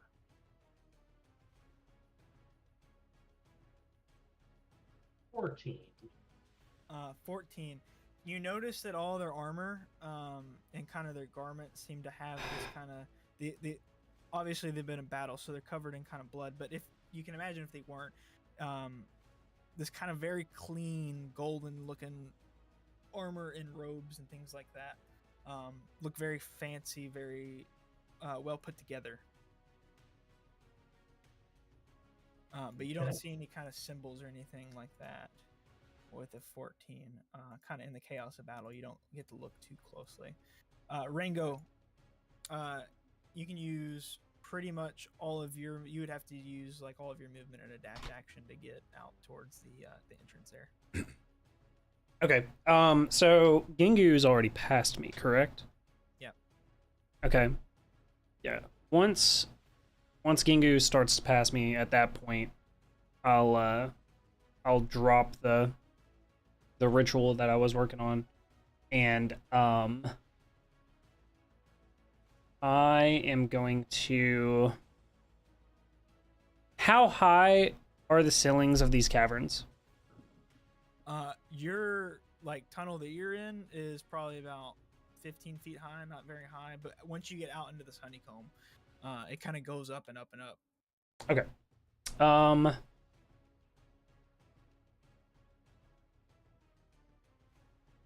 So currently, who is within 60 feet of me? I would say going both ways right now. Probably everybody, because while they're kind of out in the middle, they're closer towards the entrance of where you guys were. Impiroy's kind of retreated to kind of protect you guys, so the elves just kind of all retreated there. So you could reach like pretty much everybody within 60 feet of you. Okay. Because. And then as far as the kobolds go, they just seem like they just keep coming, and so there's just kind of like I said, a big swarm of them just out. Okay. I am going to cast Fly, and that'll give me 60 feet of movement, and as I take off forward towards where the battle is happening, I want to touch Saoirse and Harold and give them Fly as well. Okay. Holy shit. The Flying Dwarfman? The Flying Dwarfman.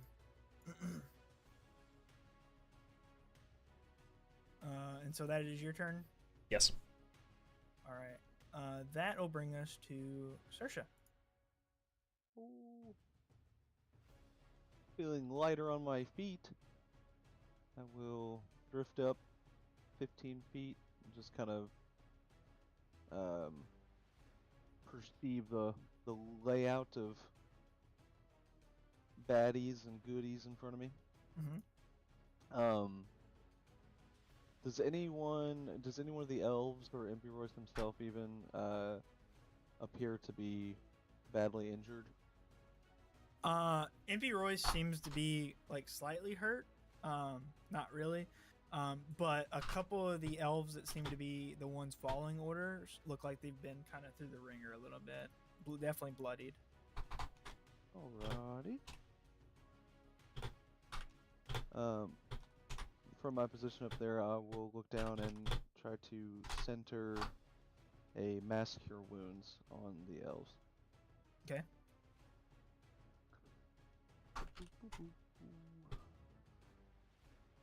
60-foot range.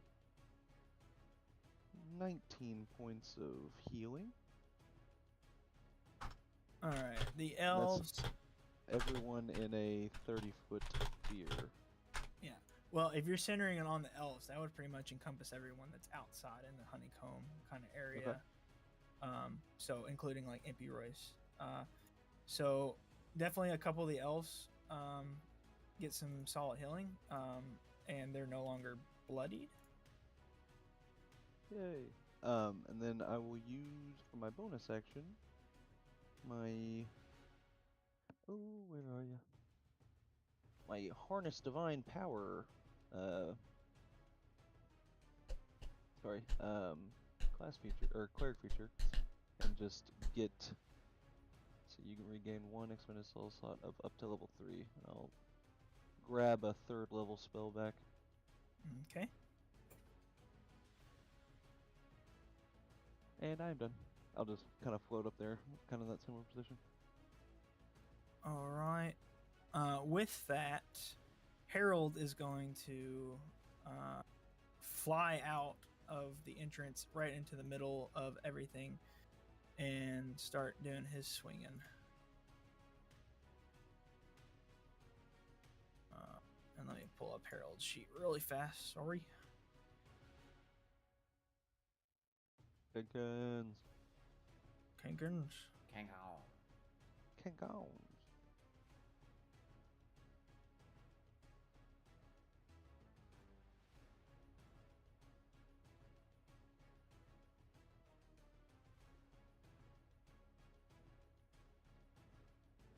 Oh, excuse me.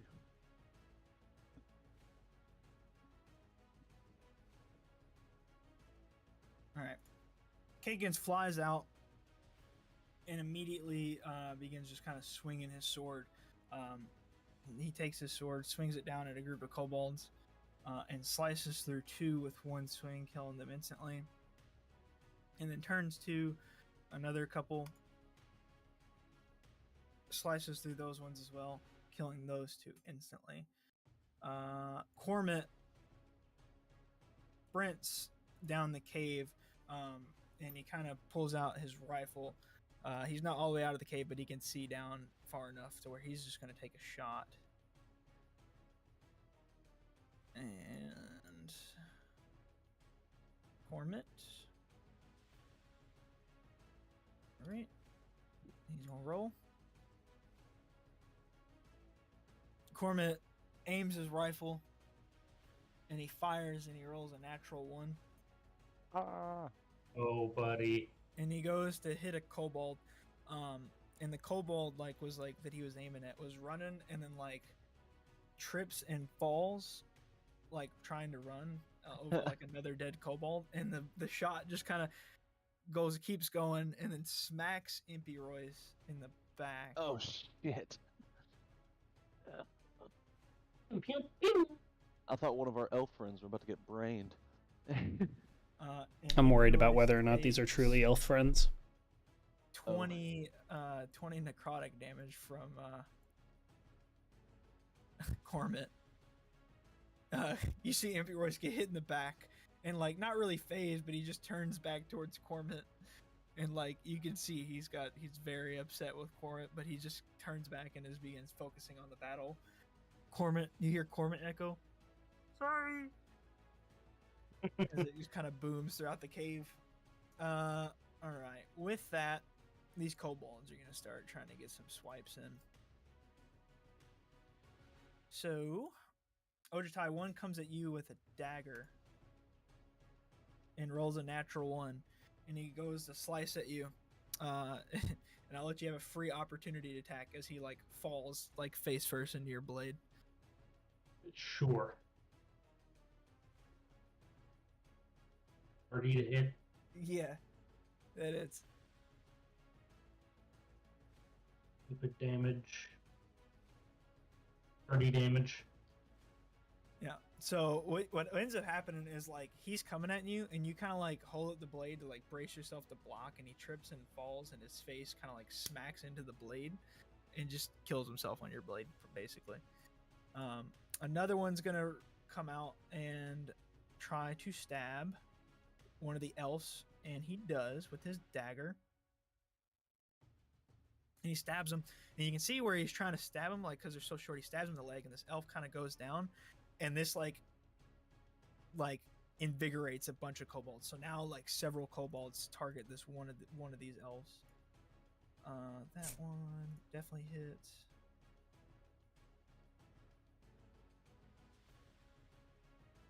Crit.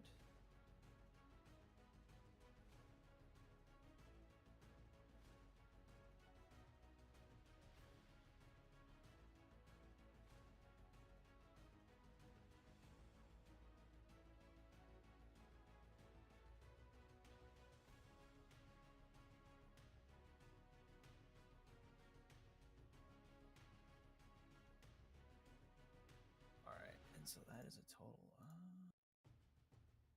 All right, what you see is one of the more wounded elves kind of gets stabbed in like kind of like the side of the knee, and he kind of drops down, and this group of like 10 kobolds basically jump on and just begin like trying to stab at this guy as he's kind of down. And you see as he's still alive, but he's extremely bloody. There's all these daggers just keep poking into him. And he takes about 47 points of damage as these 10 kobolds, this group of kobolds, just pile dog on top of him. And he kind of gets separated from the group. He kind of gets pulled out into this like crowd of kobolds. So he's just in the middle, just getting absolutely obliterated right now. All right. One of the kobolds is going to go after Harold, who came flying through. That will not hit. And Saoirse, you flew out there, right? Just kind of like 15 feet up from where I was. Yeah. All right. One of the kobolds way off in the distance is going to try to sling a stone at you. Oh, yeah. 19? Does not hit. All right. The stone comes flying, and you give it like a belly bump, and it just shoots down. Aerial belly bump? Dude. No. You just kind of the stone. And he goes flying down towards the ground. All right.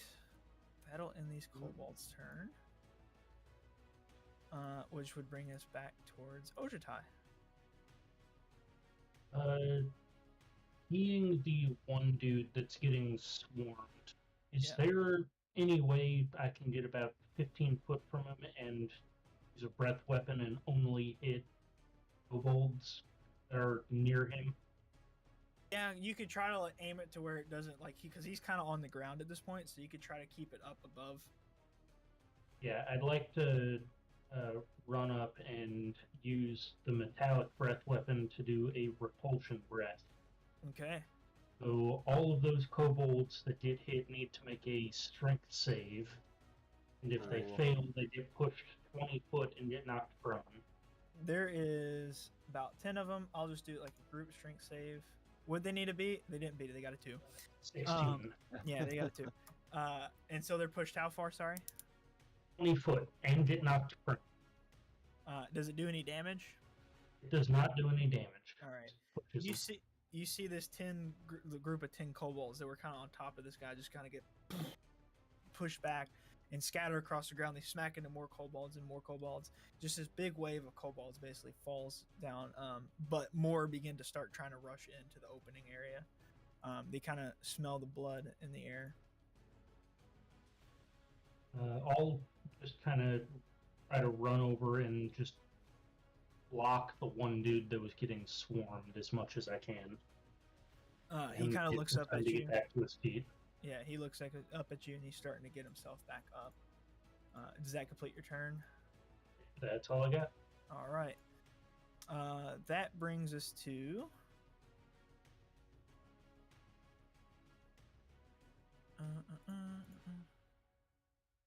Gengu. Yes. I have 40 feet of movement. Are they within 40 feet? The kobolds? Yeah. Yeah, you could definitely get out and start striking these kobolds. All right. Well, I guess that's what I'm gonna do. I'm gonna go in bonus action, start to rage. Okay. And then I guess just attack the first one that's in front of me. I mean, it's total mayhem out there, so.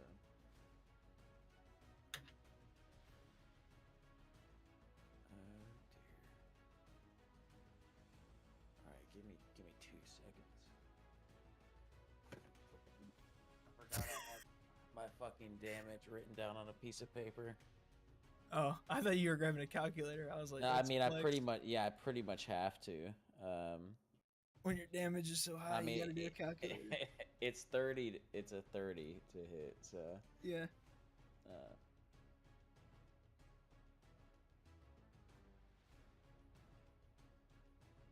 All right, we're looking at 32 damage. 32 damage, and it's with the ice side, right? Yeah, it's all gonna be ice side. Yep. So you swing and you smack into one kobold, and the ice is so strong from where your hammer's just been kind of frozen over that a lot of ice shards break off and it smacks into the skull of this kobold. So it kind of goes through the skull of this kobold, and then ice shards just kind of shoot out, and you take down about like 3 other kobolds as these ice shards shoot into these other kobolds. Yeah. All right, we're swinging again at whatever other one is alive around me. Okay. 18 to hit? Yeah, 18 will hit. Alright.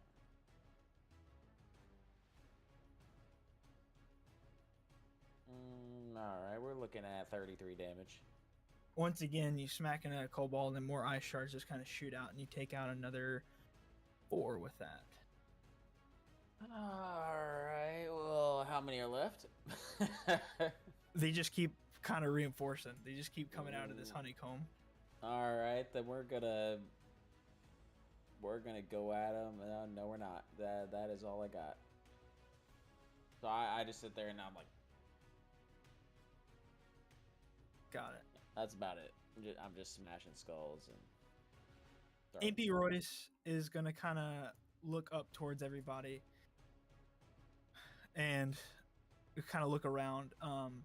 And all of you guys can kind of see that they just keep flooding out of these like holes, like I said, this honeycomb, and just kind of flooding down towards all of you guys. At this point, you can look up, and it looks like hundreds of them. Impy Royce kind of analyzes all of this. He looks back towards all of you guys, and he stands firm. Retreat back into the tunnel. I'll hold them off as long as I can. Oh, so we do want to go back to the tunnel. Impy Royce begins kind of... He casts...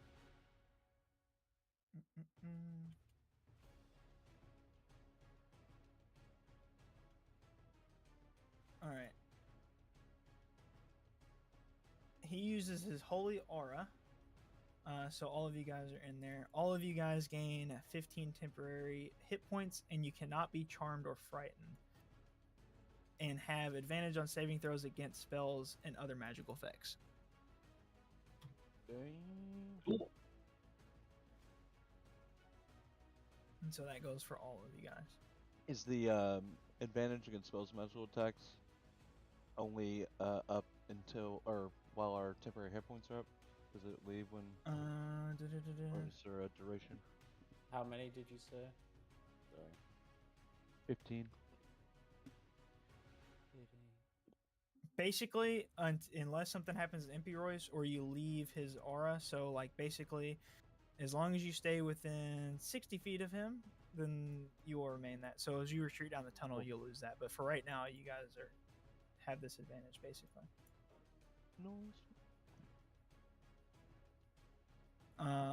He's going to activate that, and then he's also going to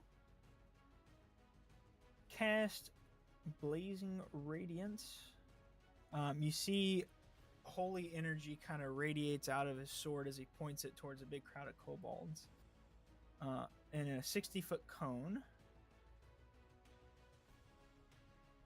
you see it is a total of 73 radiant damage in this cone as it wipes out another wave of like 20 kobolds, basically just all get hit by this cone, but are quickly being replaced by more. That kind of creates a little bit of a gap out in the crowd, but it's kind of being, as I said, refilled. The woman elf kind of sees what Impy Royce is doing and looks towards you guys and looks towards the tunnel and begins herself running past you guys to get towards the tunnel. As This she's is the tunnel toward the door? yes. Okay. Are kobolds? As I'm not up there. Never mind. what were you gonna ask? I don't think that I'm up far enough that I would be able to see the other tunnel that Saoirse's thing pointed towards last session. Yeah, you cannot see that now. All right. As she's running, though, she takes her longsword and swings at a couple kobolds. That one's a crit. As she's running, she slices in and does a total of...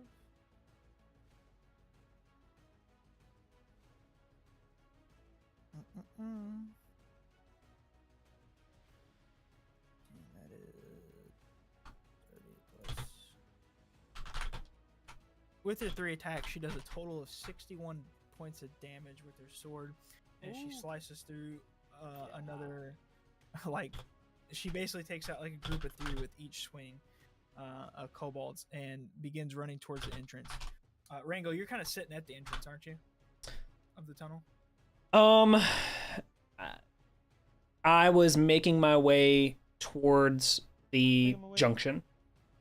Okay. Wait, then. However, I do want to say I didn't say it earlier, so I don't know how you if you'll allow it, but like before I took off down the tunnel and cast fly and all that, the fucking evil tome would have gone back in the bag. Okay, yeah. Okay. Don't think I didn't notice. I'll allow that. I would figure that sounds like something Rango would do. All right, this female elf gets to the entrance of the tunnel, so kind of like right in front of you, Rango, and she just kind of looks at you and gives you like a little nod, and she turns towards everybody else out in the crowd, and she seems to be looking, and you see her, you kind of notice her eyes clock on to the other elf that was kind of giving orders, who stands really tall, and you notice they look kind of similar, and so what she says next makes sense. Brother, this way! We have to come this way to safety. The other elf kind of looks towards the 3 elves, the one that's on the ground that's getting himself up, and the other 2 that are kind of holding the line that are left. And he looks at them, looks back at her, and then he too just kind of makes a mad dash towards the tunnel there. As he does, he casts...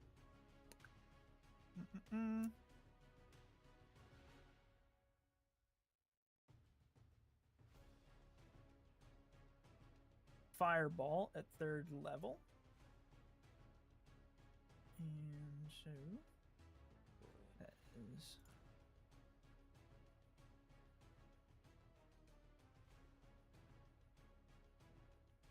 and so you see basically in this like 20-foot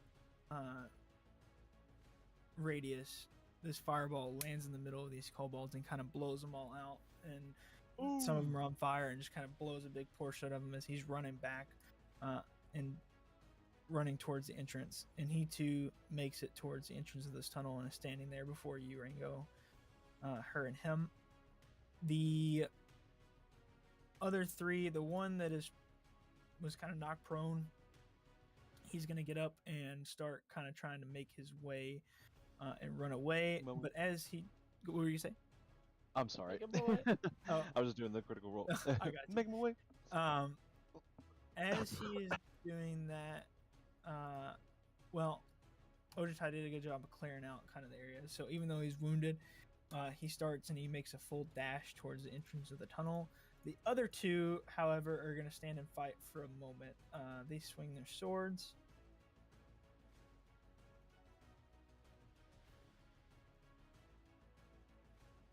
And they both take out a couple kobolds respectively. That brings us to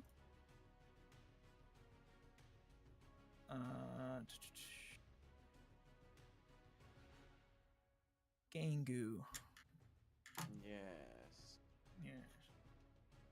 Or wait, did we do? No, I just went. Yeah, I was gonna say. I think Okay, it's Ringo. Ringo. I'm Sorry. after Ojitai. Yeah, then it's Ringo.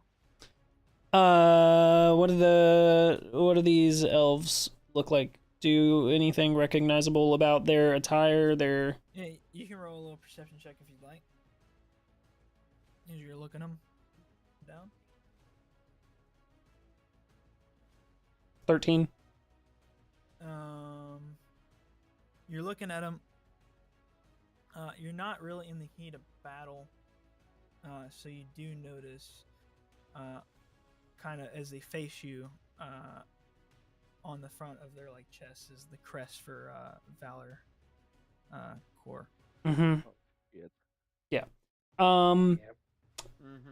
And okay, is it possible for me to move just far enough to see if there are kobolds pouring out of the tunnel that Sersha's whatever it was guide the way? Find the path. Yeah. Yeah, you can go ahead and kind of peek towards that, and as you peek out, I mean, it's not really hard. You don't need to make a perception check. Yeah, there's some kobolds pouring out of that tunnel as well.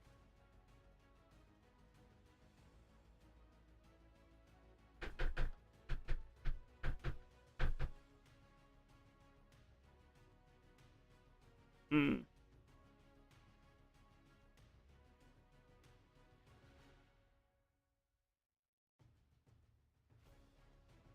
Okay. I'm gonna just stay, kind of flying above the entrance to this tunnel, the door tunnel. And I'll start blasting out towards the kobolds that are I guess if there's any at range attacking from range. Yeah, you can definitely start blasting at range at some of these kobolds. Are you talking about ones that are kind of sitting back and trying to attack at range? Yeah. Is that what you're looking for? Yeah, there's several with like slings kind of getting them ready and slinging into the crowd. Yep.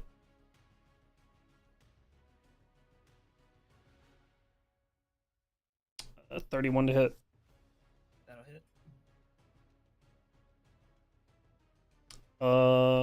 11. And I was just gonna say, you blast into one winged kobold who has like a stone that he was about to fly and drop over onto look like Ojitai's head, and you blast him out of the sky, and he kind of falls over with the stone into the crowd of kobolds. A natural 20. Oh boy. This was a 21.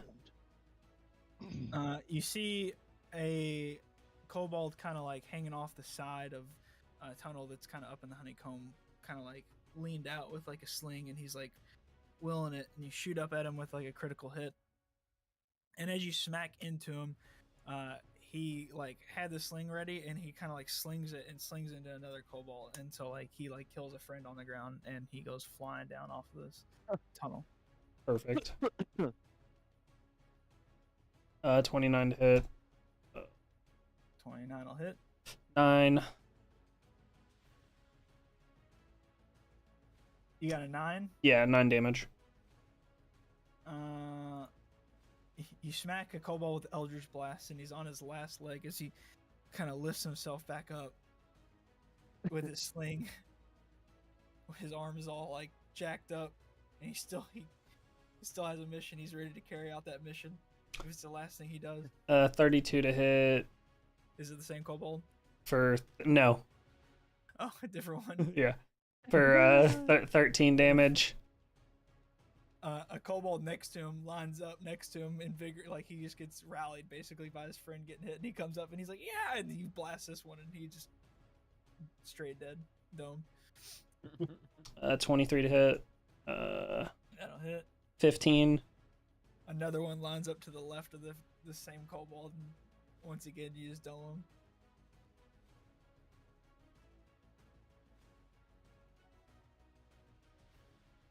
What's that?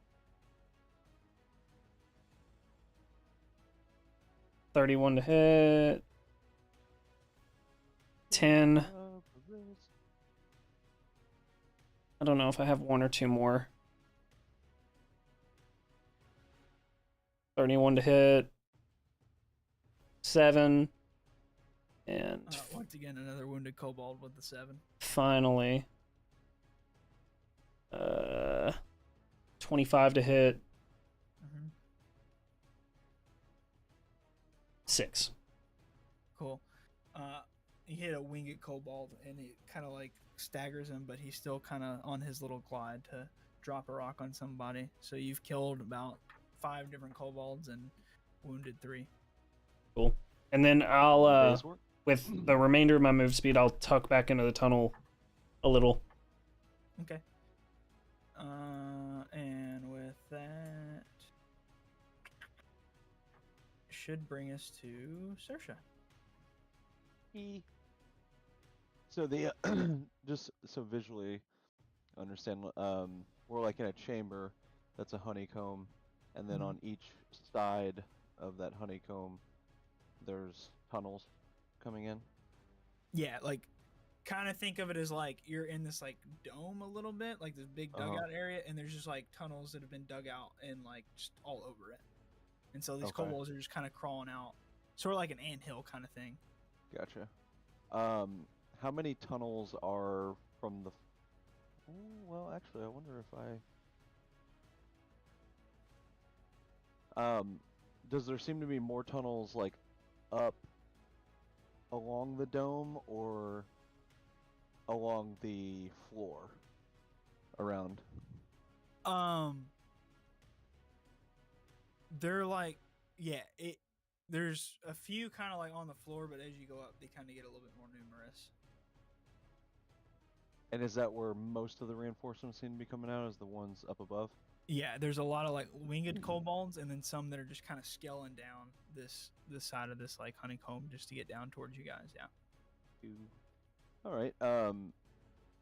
I will look up to those tunnels and kind of like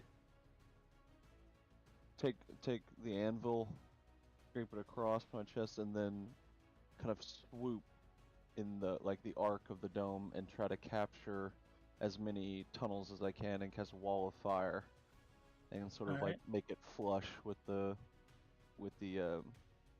wall of the dome. Okay. And try to cut off as many tunnels as I can. Yeah. So you cast wall of fire, and how big is this wall? It is 60 feet long, 20 feet high.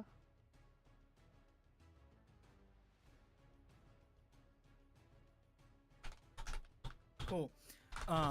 You cast it like where it looks like a big clump of these tunnels where a lot of these kobolds are coming out of. And you basically put it right up in front of there, and these kobolds kind of like already had momentum, and they just kind of start running through this fire, so they fall out of the tunnels on fire. How much damage has this wall of fire done? It's 5d8 when they pass through it. That will be 29. You basically see fire damage.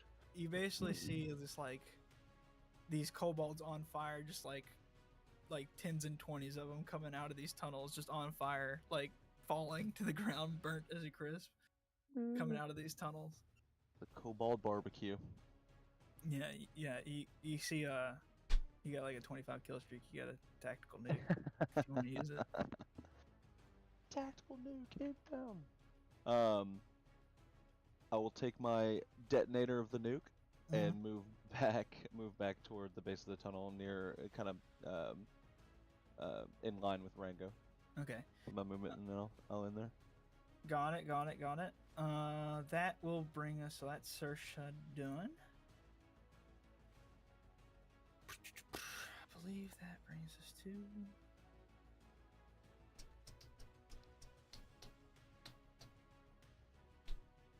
All right. Cormit is going to. You know what? I forgot to give Kenny a turn. The past couple turns as well. Kenny's been biting. Kenny's been biting. I'll throw him into the mix real fast.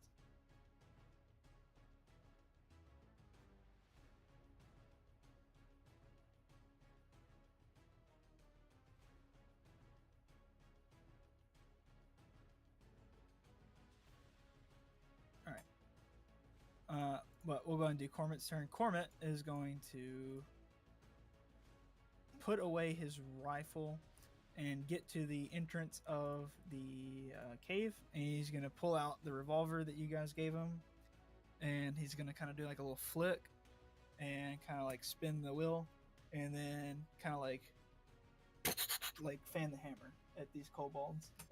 Okay. Hell yeah. And let's see. It'll be that.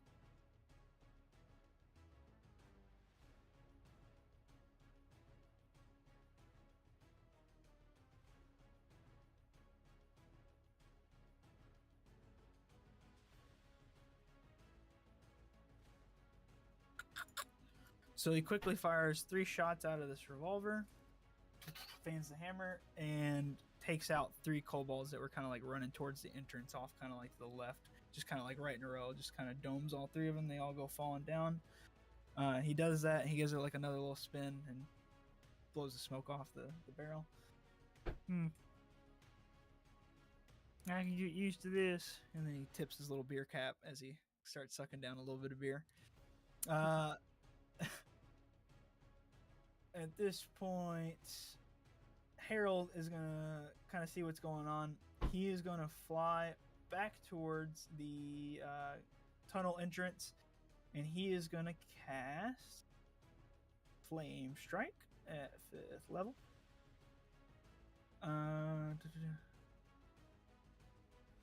And these kobolds need to make a dex save.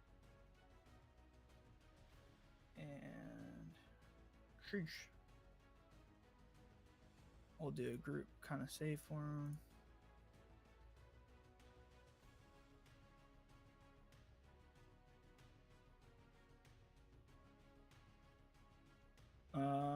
And so that group that he did the flame strike on, there was about 5 of them, and they actually all managed to save. But they still take half damage.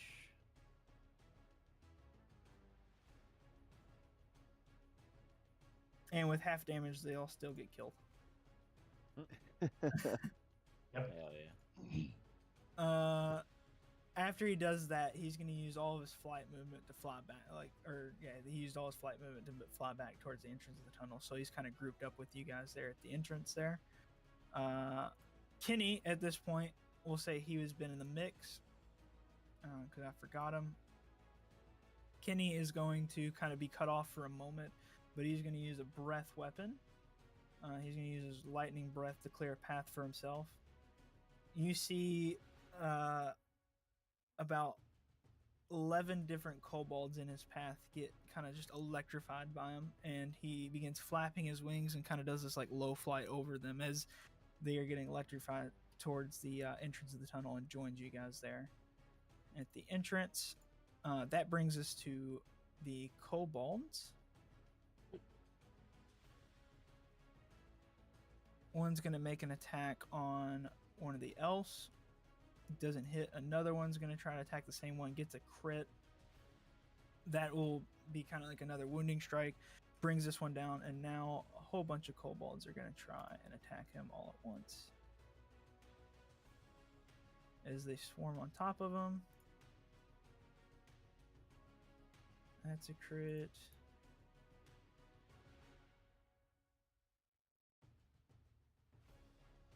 Alright, 2 crits, and the other 8 were normal damage. 8 plus...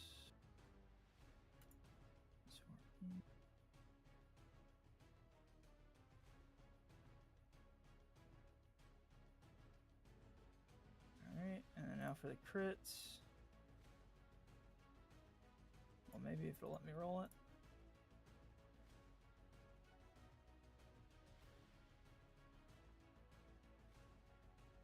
Alright.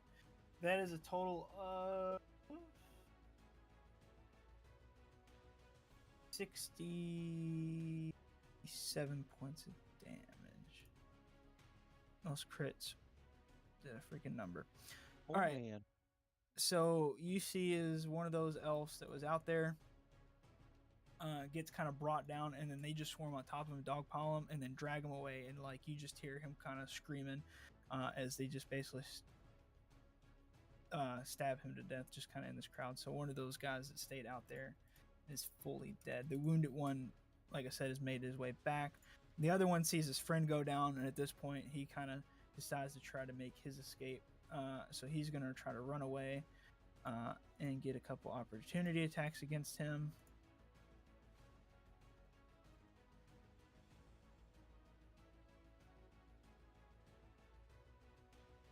That one's not going to hit. That one's not going to hit. That one will hit. But it wasn't like anything crazy. He gets a little nick as he's going back. 5 points of damage to him. And he makes his way to the entrance of the tunnel with you guys. So at this point, everybody's in the entrance of the tunnel, I believe, except for Ojita, I think is the only one. And Gengu. Yeah, I'm still Yep. like I guess where it met the main. Yeah. So I guess you're kind of towards the entrance there.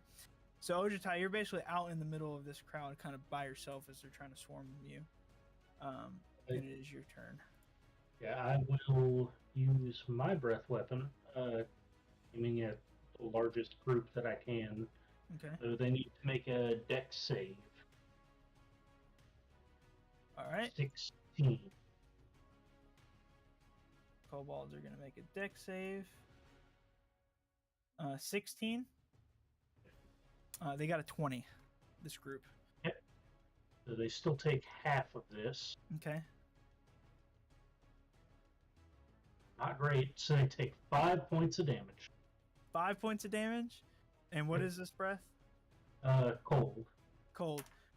You see as they all kind of like freeze up for a second and like kind of slow down a little bit and look like maybe a little bit of frostbite, but they still kind of are okay, and they still kind of trying to make their way toward you as this group is wounded. Second part of the attack. Doing it again. All right, same group. Yeah. And they're gonna make a dex save. This time they get a 5. That's a fail. They take all of this, which is much better. 28 points of damage.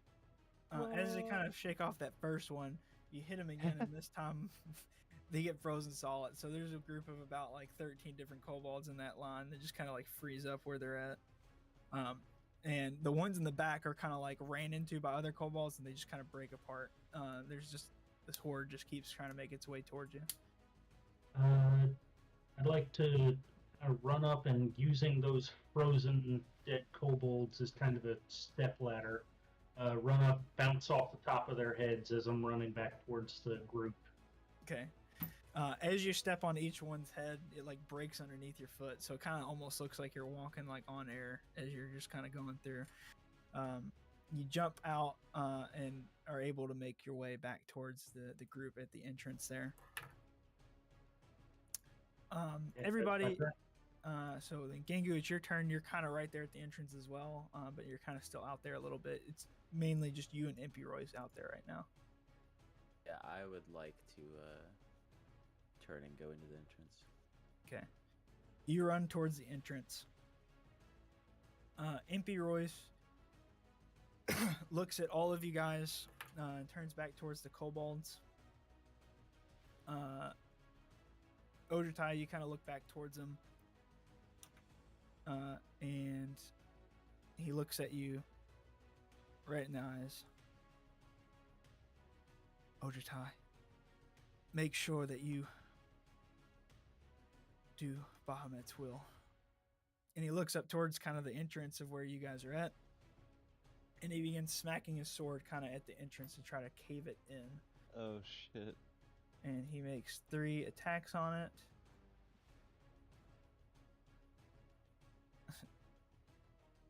And it is going to be a total of...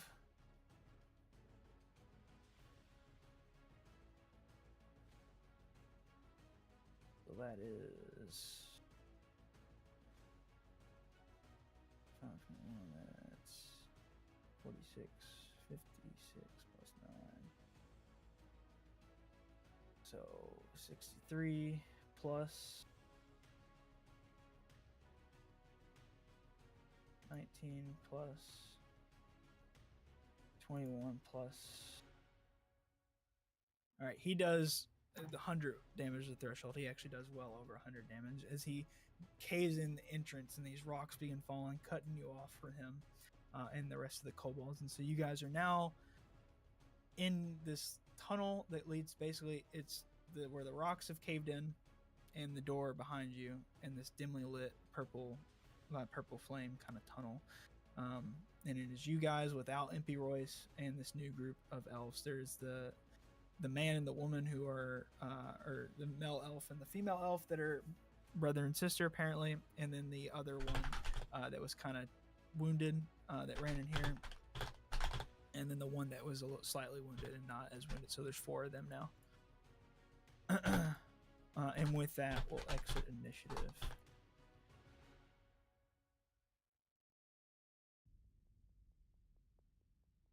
I thought we'd never get rid of him. No, I'm just kidding.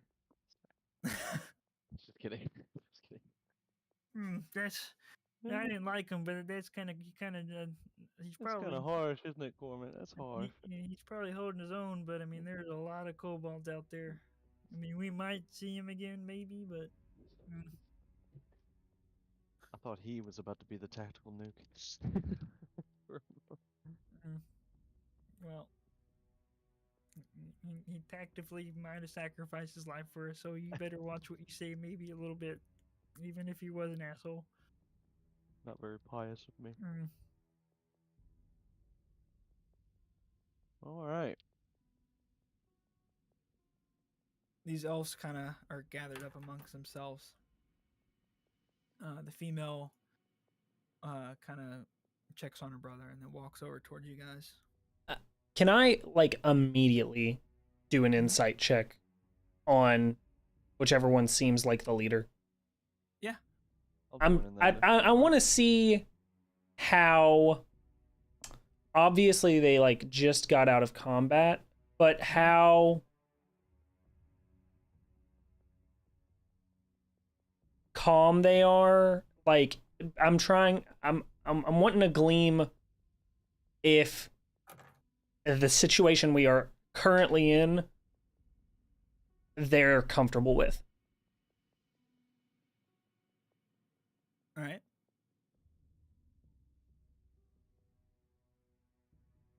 $19. All right. And you're trying to insight which one is the leader and if they're okay with the situation they're in? Yeah. Okay. Immediately with a 19, you look up and the woman seems pretty powerful, but not as powerful as the male, who stands a little bit taller than her, and he had a helm on and takes off his helm, and he has long flowing blonde hair. He stands about 6'8". You get a good look at him, and he looks at all of you, and you can see he's got a face of relief. Possibly from the fact that they're no longer running for their lives. Maybe something else. Immediately, though, Rango, as he takes the helm off and you get a good look at his face, you realize who this is. It's a very notable character in Brandicore. You would have been well informed of him as a business person as yourself. This is Lanson Valerie, one of the 5 sons of Honil Valerie, who is the head of the Valor family. Lanson is responsible for Valor's entire kind of operation in Brandicore as a whole, which would make the woman who he called his sister, Antanavi Valerie, who also has long blonde hair. She stands about 6'3". They look very similar, almost like twins. Mommy. And they're the children of who? Does Gangu say that out loud? No. The head of Valor for Hunil. Honul. Oh my goodness.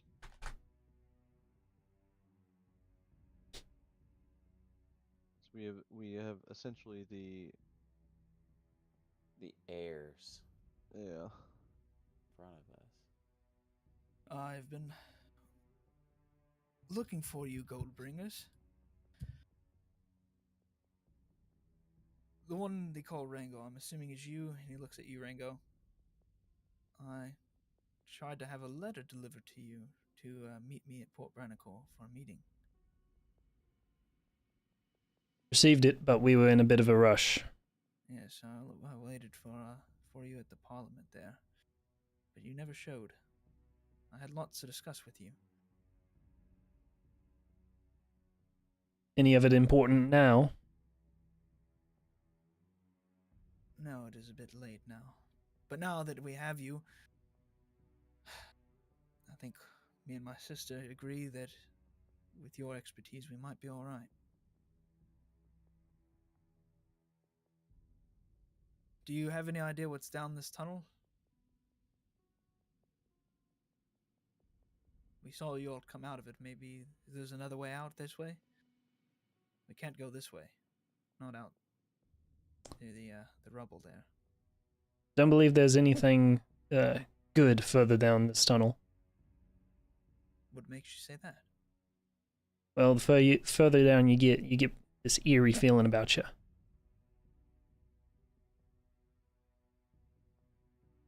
Well, I've had an eerie feeling about being in these tunnels for a while. You know, Valor we stood by too long, I feel like. My fault, as Brandicore was tearing itself apart. But now we are here to aid Brandicore on its quest for freedom of Tiamat. Oh, the biggest insight check. I would like to insight that statement, please. Go for it, yeah. Can I insight on him asking what's beyond at the end of this tunnel? Sure. You know, whether or not he knows already. Yeah. I'd like to insight Serge, and I'd like to insight Rango and inciting him. I'd like to insight on what he's doing right now. All right. He rolled a natural 1 on his wisdom save. So as he's asking these questions, he has a very sly smile on his face. He definitely has some. You feel like he probably knows something about this tunnel, and he definitely has some ulterior motives besides just helping Brandicore. Yeah. He's a friend of mine. You should trust this man. Our lives. Wait, so I got a little turned ass backwards during battle. Are we in the corridor that we were in before? Yep. It's collapsed in? Yeah. Yep. Okay. Well, then I'm just gonna turn around from this conversation, start walking toward the gate. Yeah, toward the masks. He kind of looks past you, Rango, as he sees Gangu going, oh. I didn't realize where we were. Yes, I've heard tales of this door down this way. I see that you've recovered 3 of the mask. I've heard tales of this as well.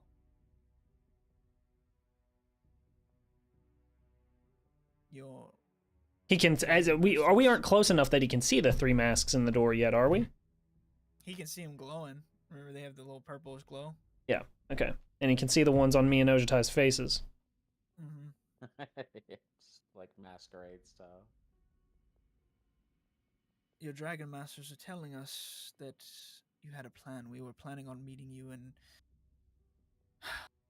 well, further in Dragonback Mountain towards Tiamat's tomb, but we got a little bit delayed on the way there, so we made a retreat, and we just happened to find our way into where you all were.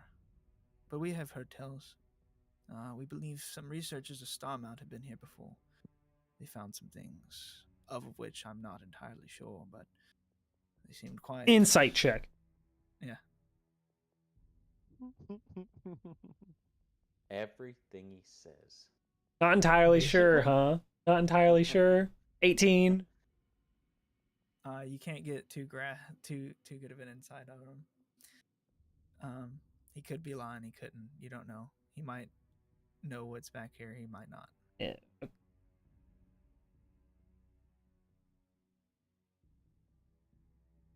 May I go see these masks? Dragon Masters were telling me, and like I said, I don't know everything about what they were doing here in Dragonback Mountain, but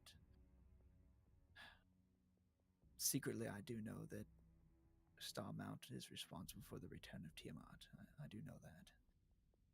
We put money into them, and, well, you can't always control what others do behind closed doors, you see. We would have never wanted this to happen, though.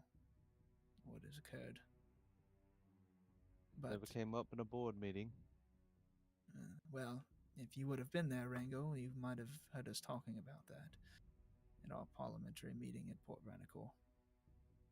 But now that we are here, we heard reports of these dragon masks and some sort of ancient something down this way. Also something of a ring of some sort. We heard some tales of this. Do you know anything about this? Nope. He's gonna insight check you. Gengo says as he's walking down to the tunnel. Yeah. His back turned to the Nope. Nope. Oh, wait. What's a ring? A wisdom save, please. Hey, who has the ring? I got this. I have the ring. I have the ring. No. Oh, that's right. I I gave it to Corman and Cor gave it to you. That's right. I have the ring, which is why I said no. Yes. Get him off my tail. Wisdom save. All right, 14. Okay. Yes, they're off my tail. The woman was kind of checking on the other 2 elves, the ones that were wounded, and she kind of joins her brother. Oh, hello. The Goldbringers, yes, we've heard lots about you. Rango, my brother tried to send him a letter. I've already explained this to him. He said that he was in a bit of a rush. He knows about this. Listen, so, the ring, you don't know anything about this ring? You've heard it has a great power. That, well, let's just say some Starmount researchers found some things here, and we don't know everything, but they did give us reports, mostly on artifacts that we were looking for. We heard about a mask and a ring, and, well, maybe they're the key to solving all this. We don't know. How would they be the key? I don't know. Just seems odd that all these relics seem to be centered around this mountain, don't you say? I mean, you're an adventuring group. You seem to be heroic. Surely you can put puzzles together yourself. You have the mask. They obviously mean something. You're putting them in that door down there, I can tell. Do you know what's behind that door? I don't imagine it's anything good. Well, there's nothing good outside this rubble, so shall we maybe progress. Listen, when me and my sister and then our guard here were quite capable fighters ourselves. I don't know if you saw how many kobolds there were. They're not strong, but in packs they can be quite troublesome. Listen, we can back you up. We're on the same side here, you see.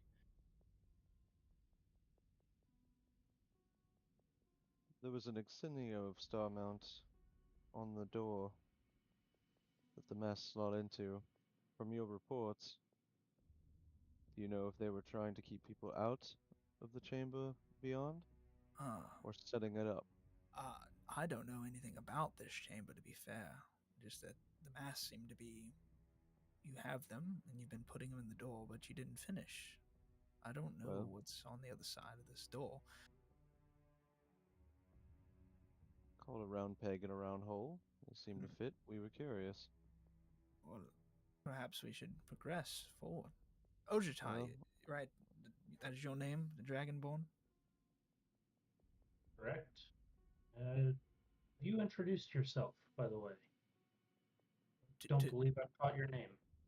Oh, sorry. I thought maybe that you were paying attention to the conversation. My bad. That is my error. Hello all. My name is Lanson Valerie. Did I not say this before? You just said that Rango recognized him. Rango recognized them, but they haven't actually introduced Oh, I them. know, but this is him. That's hysterical. I love that so much. Yes. I didn't say, oh, well, my fault. So I'm used to people recognizing me. Yes, I'm Lanson. This is my sister, Antonovi. We kind of control things here around Brannicore. My cousin Siamir was with us, but sadly they perished.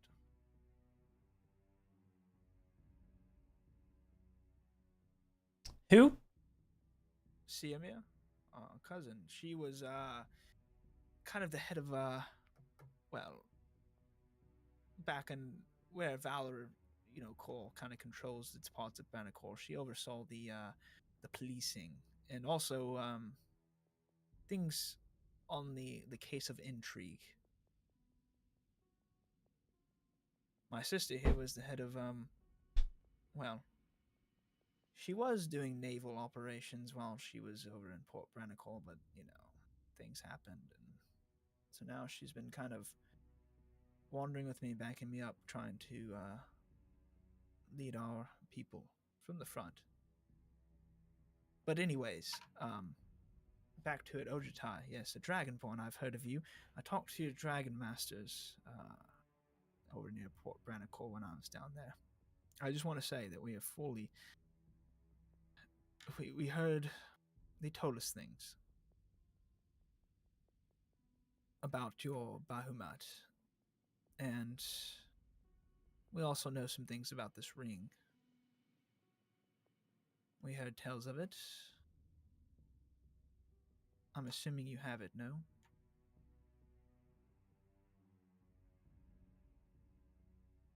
Irrelevant to this moment? Yes, it is. Because if we have this ring, we know that it provides some sort of wish of some sort. Like I said, I don't know everything about it, but Vala knows things. Lots of things. But I just want you to not be alarmed that we discussed things with your Dragon Masters, and we believe that Bahamut will be a great ally, and perhaps that is the key to eliminating Tiamat from this plane, don't you think?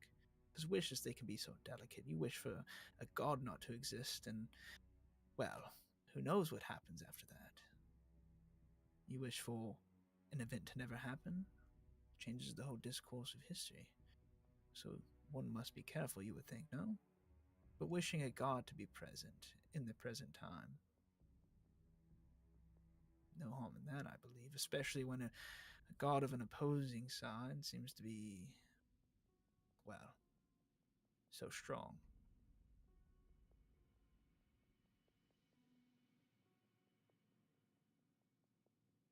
Seems to be one of our options, yes. Well, glad to hear that you have the ring then. Now, shall we? Your metallic friend. Gengu, they call you, right? As he I don't hollers have down. the ring. I didn't think you did. I'm just merely. Your name is Gengu, yes? That is your name? Can you get them to put the mask in the door? Your friend seems to want to go through the door. I like your friend. I saw him fighting outside. He seems to be quite the barbarous kind. Goes in guns blazing kind of sort. Or the guns blazing. I'm sorry, that is you. As he points towards Corbett. I saw your little fan the hammer trick you did with your magical weapon there. Quite something. What's it to you, bub? You look like you've been off the silver spoon your whole life.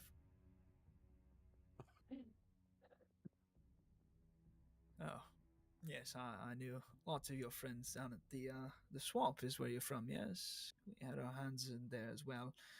You know, we tried to help those people, but they're so nervous of outsiders. They don't like us interfering things down there very much, so that endeavor didn't last very long. But you seem like a nice bloke yourself. Got good friends here? Yeah. Yeah, they're good people. Are you good people? Because I kind of get the sense that you're not.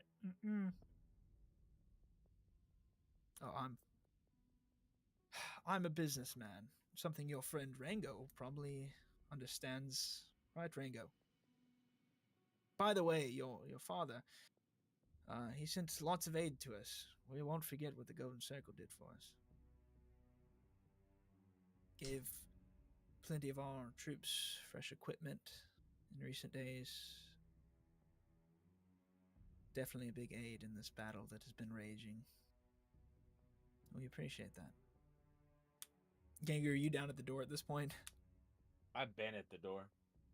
I think your friend is waiting on us. Shall we go? Sister, can they move? Yes, I believe they can. Come on, boys, we have to go this way. He kind of walks past all of you guys towards Gengu, along with the sister and the other two elves, as they kind of straighten themselves up and begin walking towards the door. As everyone starts walking that way, I'm just gonna kind of motion to Rango to hold back for just a moment. I do such. As everyone's kind of walked past a little bit, I'll just ask, how far was that in from the door? This is going to be a mad dash. How far was it from the door? Where you guys are to the door? From the door to the dagger, to the short sword. Yeah. Oh, it was like, I can tell you pretty much exactly. Hold on. Let me pull open the map.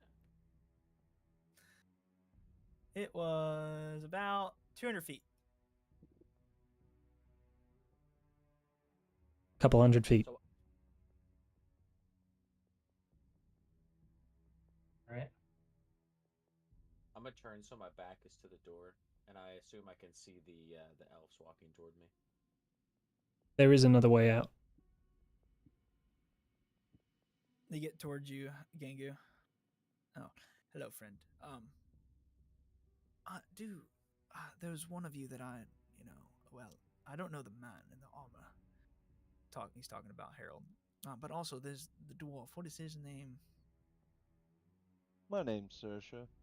Did you already go down towards the door with him? Yeah, well, I didn't hang back with Rango and Gangu. Okay. Or sorry, Rango and Ojitai, so I just I'm had sorry, already gotten there. Yes, listen, at elves and dwarves, sometimes we don't always get along. Mountains got Balakor, they've been at odds, but you yourself, you seem like a capable warrior. And, you are a worshipper of Morden, yes? The god of the forge, yes. The fires of the forge, yes. I know of this god.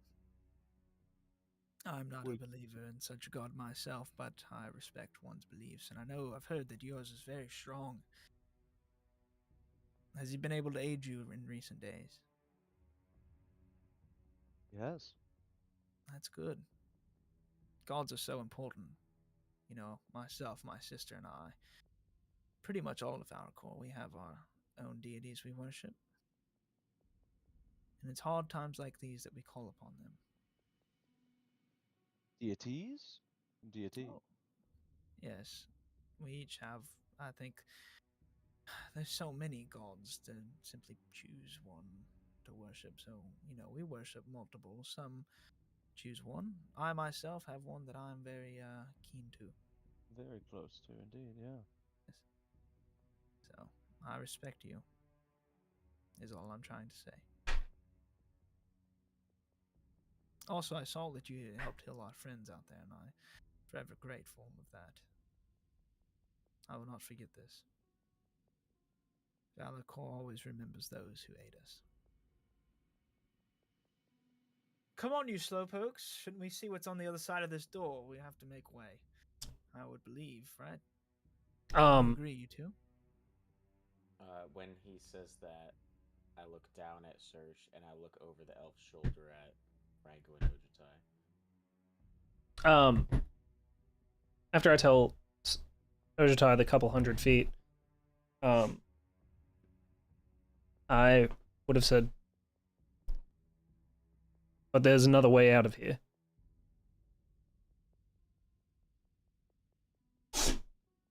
The Forbidden spell is blocking teleportation, but if I drop it, there's always the circle within the mountain. And whenever I had the arcane eye in the room, were there any other exits or entrances into the room that has the blade? You didn't notice anything. I'm not so sure that there's an exit on the other side of that door either. Still be stuck. This tunnel in that room. I don't know if it takes time for you to set up that circle. Correct. I don't know if these members of Valor would simply sit aside and wait for you to try to teleport us out of here without them. They're welcome to join us. I'd much rather that than us get beyond that door to that blade.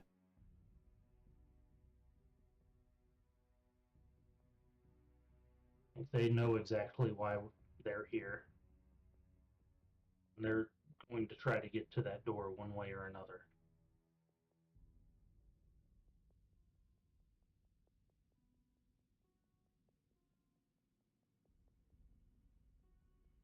Are you suggesting it's a fight, regardless of if we get through the door? That's what it feels like. Then I sure as fuck don't want to take this mask off before it happens.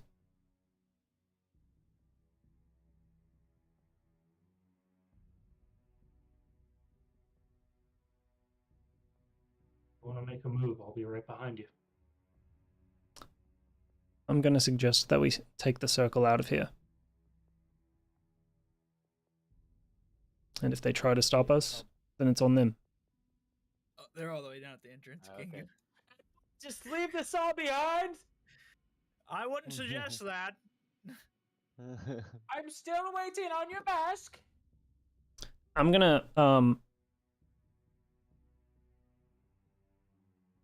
gonna drop the flight and which may have been gone at this point anyways. It was 10 minutes. I'm gonna arcane eye through the rubble to the other side where MP was. How's it look out there? Impy is still fighting. He looks that he's getting swarmed. Like they're like hanging off of him currently as he's still swinging at him. You can see he's starting to look weak for the first time. Like he's still doing swings, still using magic, but it's not looking good for him. Okay. Okay, I'll bring the arcane eye back in. and I'm gonna move it ahead of us and start. And then before I like make my way down there all the way, I'm gonna message Serge before we're in earshot of the of Valor and say, Serge, I could drop Forbiddens and teleportation circle us into the circle in Dragonback instead of going through that door. Ojitai believes that if I attempt this, Valor won't allow it. I'm going to make the suggestion because right now we just need out of here, and that's what they should want.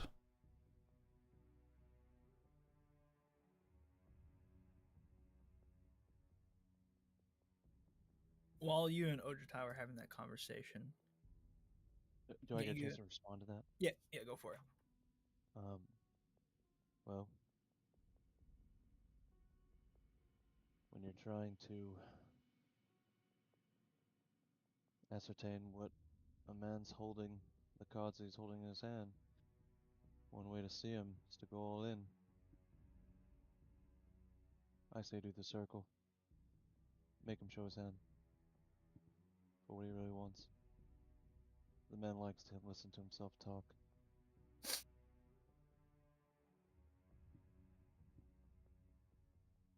Okay. Start strutting down there.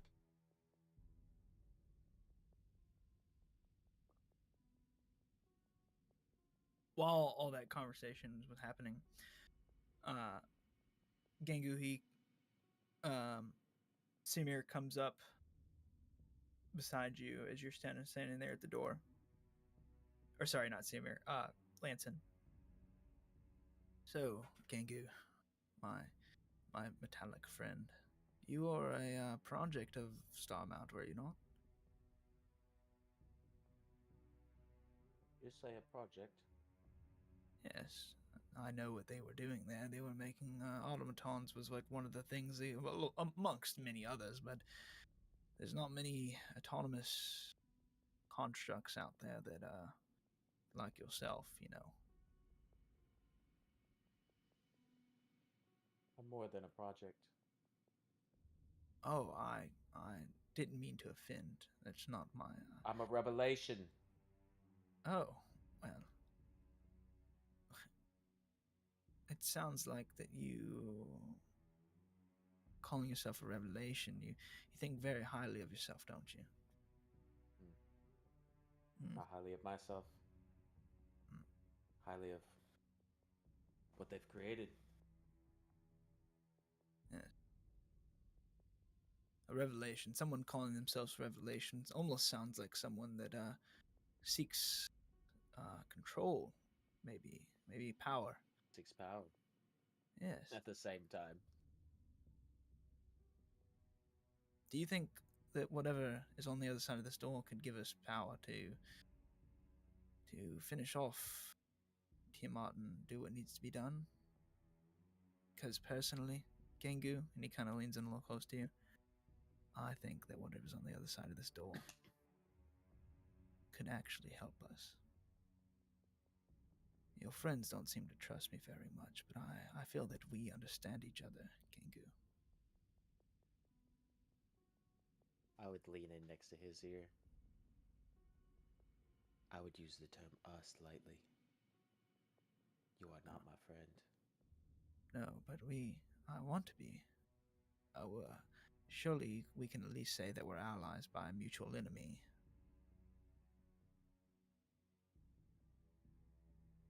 And you seem drawn to this door like I do. Seems as if you want something from me. Don't want anything from you. Only your aid. We get through this door. It might help change the tide and help us get this done quickly. We want to get Biomet down here to aid in fighting Tiamat. I feel like that is the best way. And if this can help us get that done quicker, then why would we not use it? Can you hear those whispers? You keep saying we. Yes, all of us together. You start to hear the whispers again coming from the door. Bow. Join us, Gangu.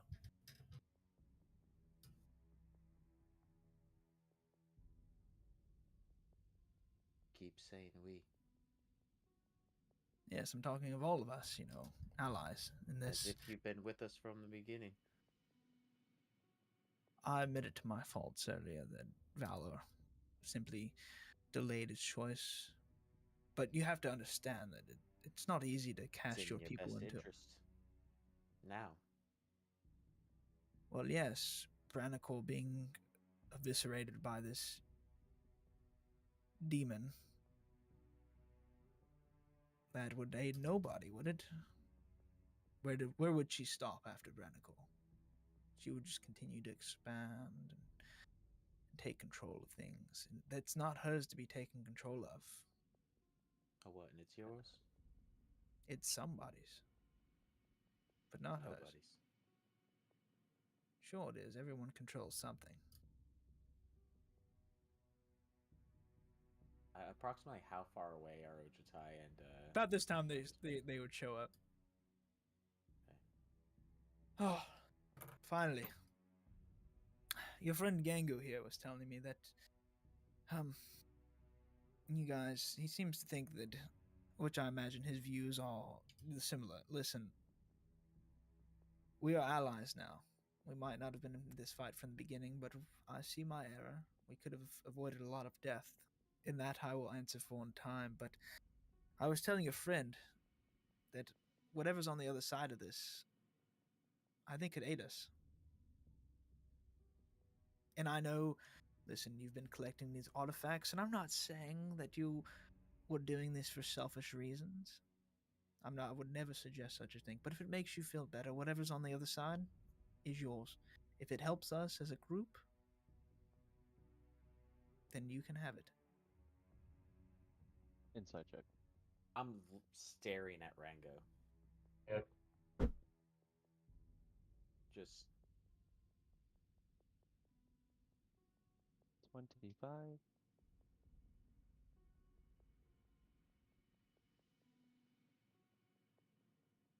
He got a natural one. He is...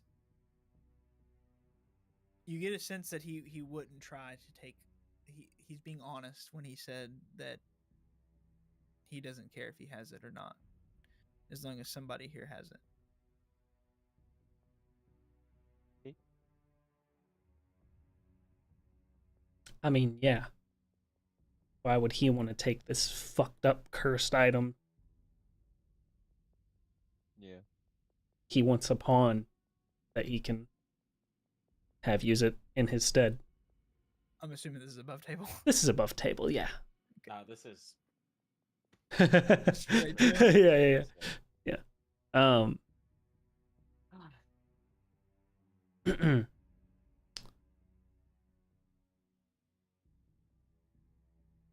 Once he gets done saying that, I'll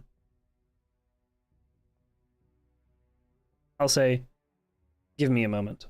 And then I'm going to send the arcane eye in there again. All right. Which is invisible. They won't be able to tell that it's happening. Unless they can see invisible shit.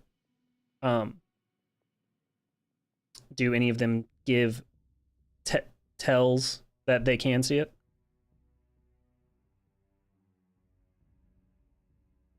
Do you want to roll perception or insight? Sure.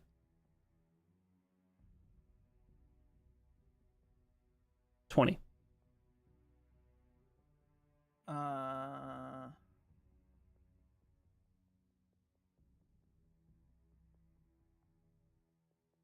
Right now, you feel like you couldn't tell either way. Okay. Looking at either one of them. Okay. Once I send it into the room, is anything different from before? It looks darker in there. the purple lights aren't glowing as bright. In fact, you notice off to the sides now, the shadows look darker than before, and it almost looks like the shadows themselves are absorbing the lights that are coming from the ruins and things. The little torches that are inside this room. Like it's consuming the light.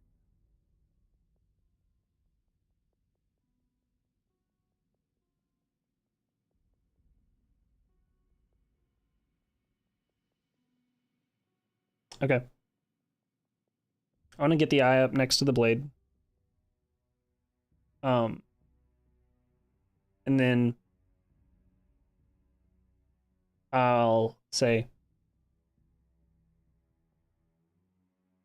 Lanson, what lies beyond those doors appears pure evil. How would you know? How would you been on the other side of these doors? An arcane eye.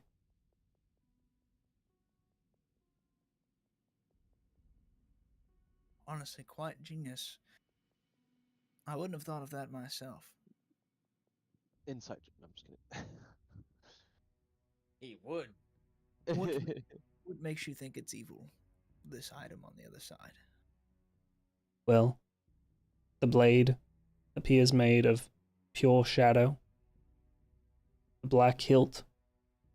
The ominous vibes that we've been feeling as we approach this door seems to add up. Well, yes, I can see where maybe you might think that's an evil, but we don't know for sure. Do we?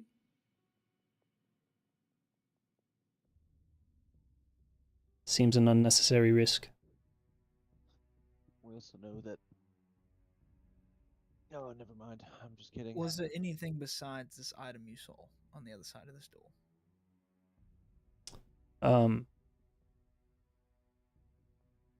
Shadows engulfing the room. So a dark room inside of a cave underground. And there's no creatures of any kind that you saw. And there is an item behind this door that these masks seem to unlock. Do you think it not wise to at least go in there and maybe identify this item? If it's evil, then you're right, then we don't need it. But we could at least see. What do the rest of you think? Does he answer for all of you? Is he your leader, Rango? We don't trust how it's influencing our friend. Someone's being influenced through this door. Who? Is Gingu still staring at me? Oh, I'm still staring. Yeah. Look, all my brother's trying to say is that we go inside. The worst thing that happens is we realize that we don't need it and we move on. The best thing that happens is something that aids us in completing this termination of Tiamat. The worst thing that Well, happens. we woke up, No, you're good. we woke up this morning, set out on a path to do exactly that, and once we found that way, Gengu here was pulled completely in this direction, seemingly out of his mind. Doesn't sound too trusting to me. Well, pulled a certain way. It is a magical item, and Gengu, this item is speaking to you through the door?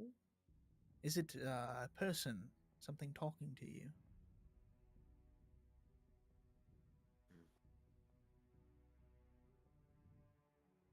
He will show us the way. Who, my friend?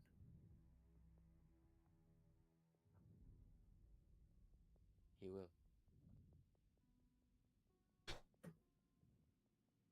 I will admit your friend is being a bit odd right now, but who knows? Maybe I think we should still just check.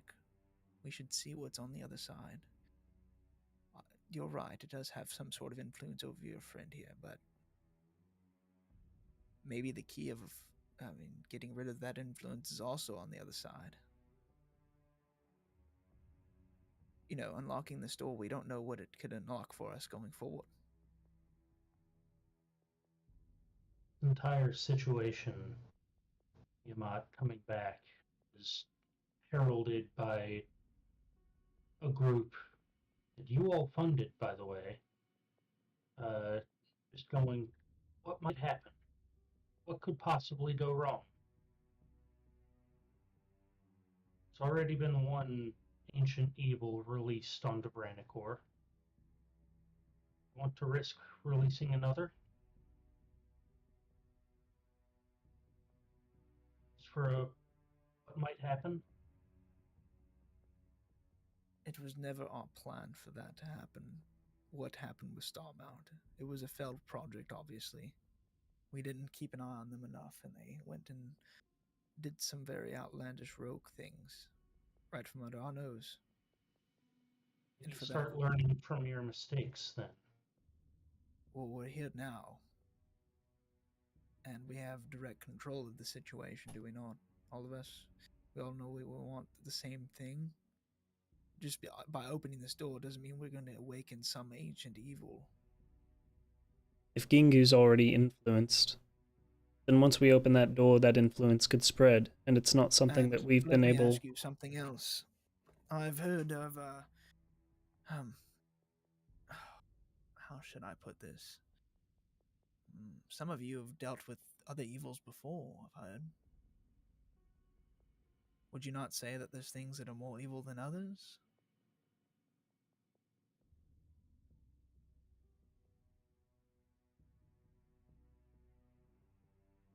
As he says this, he looks pretty intently at you, Rango. If Gingu has already lost himself on this side of the door, I'd rather not risk someone else losing themselves on the other side.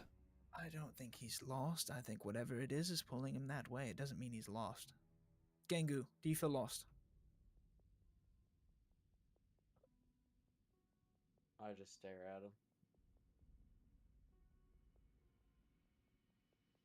Okay, maybe it's messing with his mind, but that doesn't mean...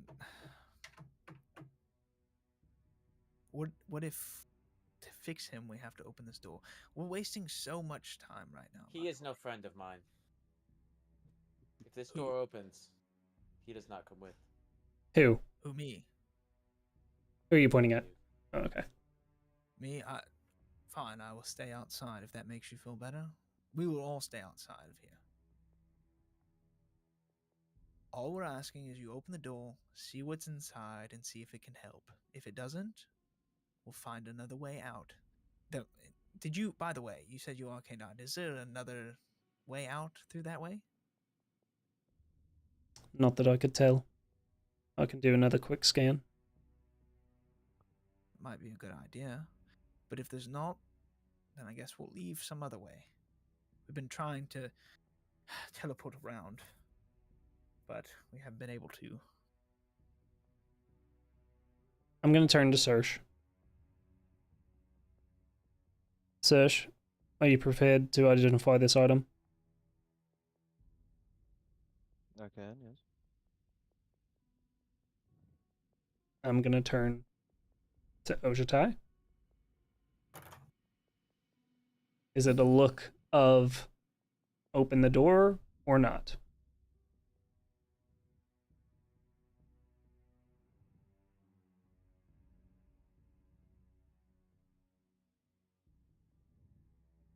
That is a good question.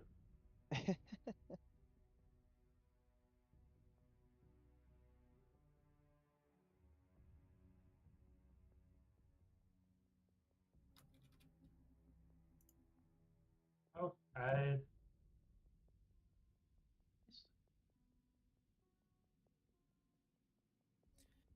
sorry, there's something going on outside my window suddenly. It's me. Open the door. Ryan sitting there going, We need your mask. "Slide." Open the door. No,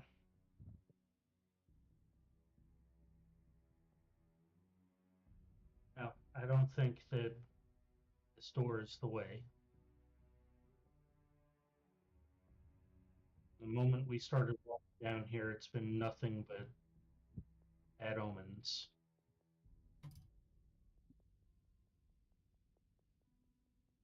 Lanson? Antonovia? Yes. Are you prepared to face Tiamat? Oh, dear. Well, honestly, I think that I would be. I feel like we would be ready, but it would make me feel more ready if we were to cover all our bases and see what's on the other side of this door. Listen, I told you we know things about certain things. We had researchers, and while we didn't agree with all Starmount said, there was a lot of things here that held some sort of magical properties, like these masks that you possess. We've been looking for them. And the fact that you found them is nothing short of a miracle. Where were they, by the way? We searched everywhere. We had a clue of this this hermit that used to have one that oh, he went a little bit mad. He had a painting around that he carried around Garvin. and talked to. Garvin, that's his name. We found his cave a long while ago and searched, and never did we find a mask or anything of the sort. You find Garvin.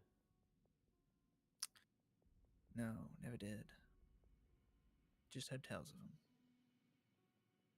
Wait, is Garvin with Impivores? Constatory. Constatory's on his I think back. Yep. He sure is. He sure is.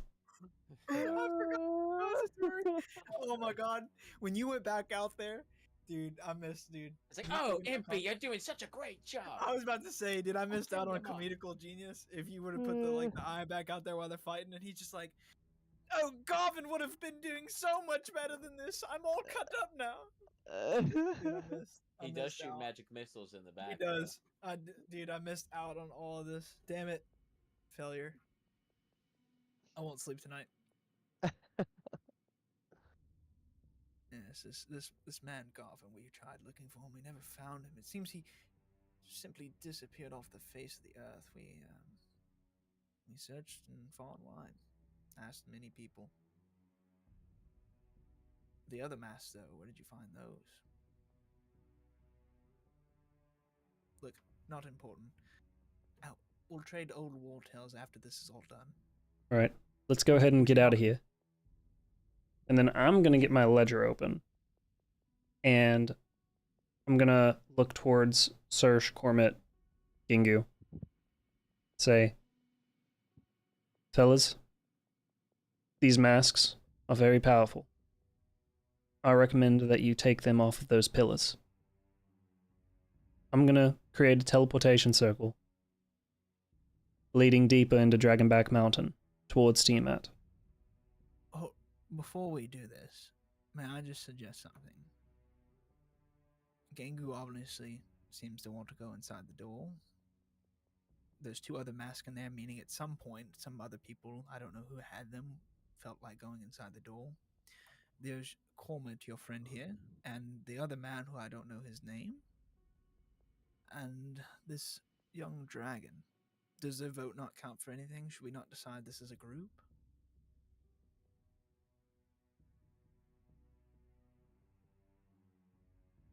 If we put it to a vote now and the vote goes one way or the other, I think we should do that. We are fighting a tyrannical beast after all. It would be only fitting if we defeated it off a vote. A moment while I do mental math.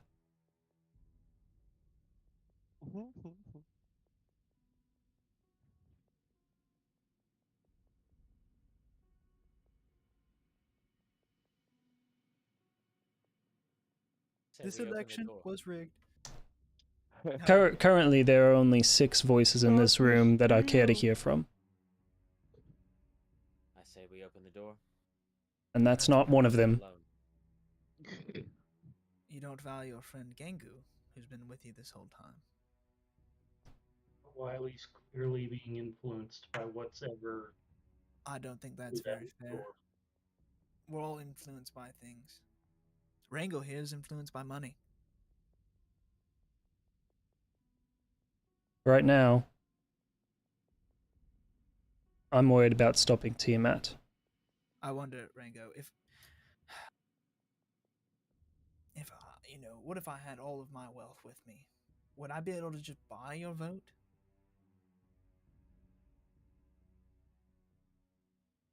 Just because you're influenced by something, and it doesn't make it a bad thing. It's what you care about. It's what you desire.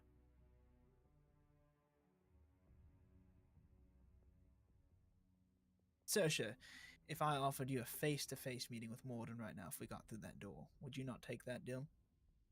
No. Inside check.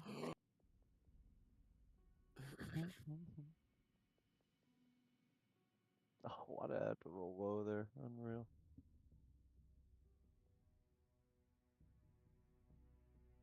He rolled lower. You can't tell if you're lying or not. Look, all I'm saying is I think all of our votes should count. Gengu obviously votes to go through the door. So do I. My sister and my 2 friends do as well. That makes 4 of us. Sish? Oh, sorry. That makes 5 of us. I would like to retrieve the red mask and go face the tyrannical beast, and I square my shoulders with Lanson. Shoulders to his kneecaps. Yeah. Kenny? Short king. Harold? Yeah, that is a big boy. I've been with you guys the past couple days, so whatever you guys decide, my vote's with you.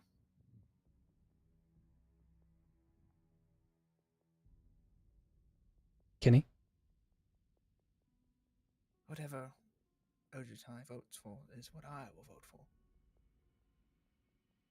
Cormit?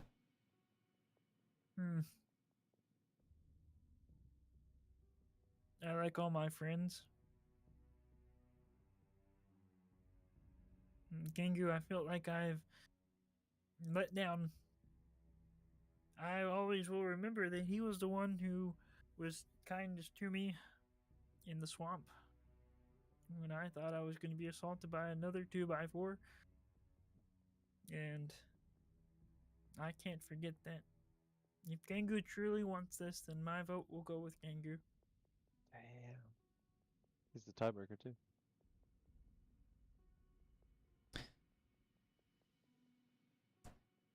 He's not the tiebreaker in Rango's mind, and Rango has the teleportation circle in one of the masks. It seems we come to a tie. That is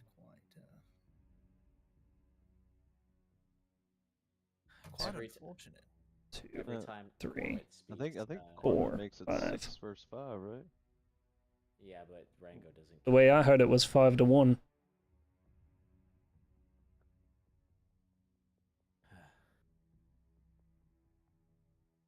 I got that math wrong. I don't know. And what? You suppose they come with us through the circle? If they wish. I would hope you wouldn't leave us stranded here. Precisely. We haven't been able to teleport. We've been trying to teleport around. Something's been blocking us. How do you usually teleport? I'm quite a magical person myself. Like your friend Rango here.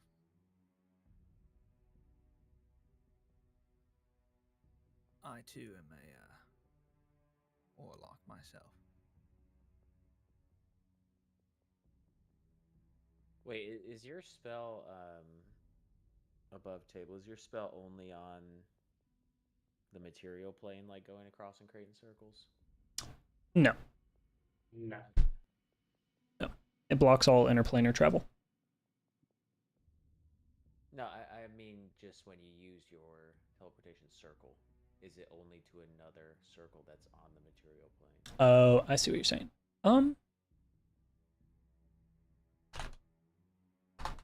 I want to say the answer is yes. Rango, do your friends know how a warlock gets his powers? It's Do the they same know? plane of existence. I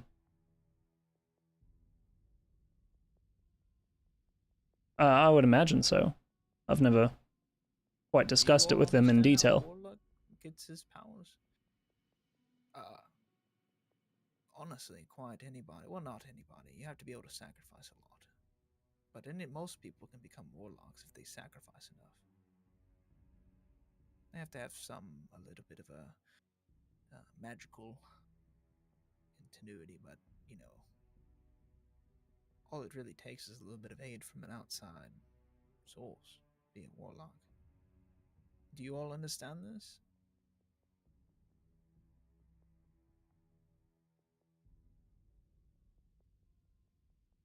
Gangu, do you? I've already given up everything. I don't have anything else to give. No, what I'm asking is, do you understand how your friend gets his powers? See, I'm a warlock myself. You see, your friend Sersha, for example, he's a I cleric. assumed it was his money. It might be. But I give him money, he gets more powerful. is that how he told you in the beginning? I have no money.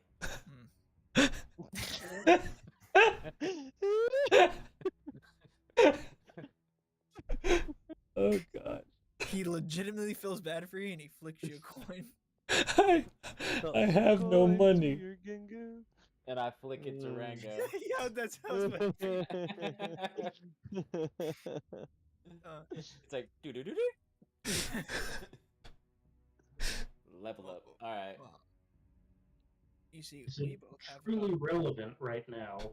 well, we have patrons. Or why he has gotten his powers? To be completely fair, I don't completely understand how Sersha is able to use the powers of Morden as well as he can. Or how I'm so strong. It all the same.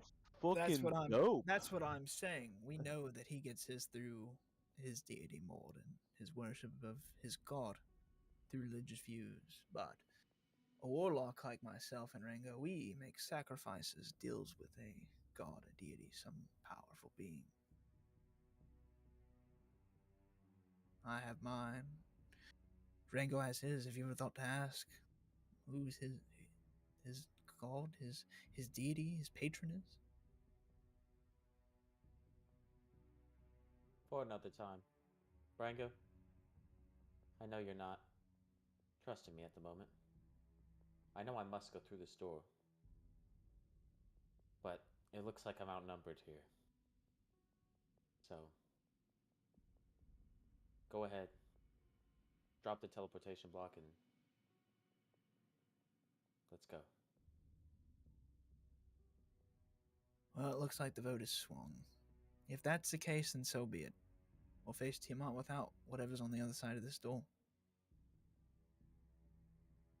I'm gonna turn my back to everyone and face the door. On your go, Rango. Whenever you're ready. Me and my sister and my friends wait. And he leans up against the wall and he closes his eyes. And he waits. Oh, Can I? Yes. I just thought to ask. Yes. Who's your patron? Oh, my patron. I'll tell you what, if your friend shares his, then I will share mine. Can I? If you show me yours, I'll show you mine. Can I insight check to see if he was trying to call my bluff on teleporting out of here? Sure. Like, just with how nonchalant he's, like, okay with this? Yeah. You can insight check that. 20? You're not sure. Mother bastard. Shit.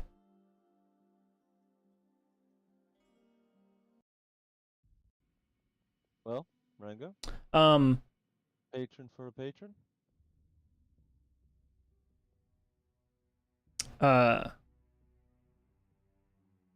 My patron is Mammon. of the Nine Hells. Mammon, wow. Of the Nine Hells. That is quite the patron. Let's see, my history of deities, if that serves me right. Mammon is, he's the mint of soul coins. He literally deals in the currency of people's souls. And that is who provides you power. On the mention of that, I perk up. Gengu, you are a project of Starmount, right? I know that they were working with souls of some kind. Kind of quite similar to you, is it not? Ryan, go get us out of here. Patron for a patron. Right, yes. My patron. Oh, he's quite powerful. Oh, my patron's Bane. Insight check. Arcana check? History check? You can do any check you feel like. And just tell me what you're rolling. I'll give you What? That's Natural fucking- 20 That's cocked. Arcana. Yeah. Arcana. Natural 20 Arcana. Arcana is magic. Magical I'm trying to think of beings. how- yes. Deities, kind of like magical being. How do I want to answer this?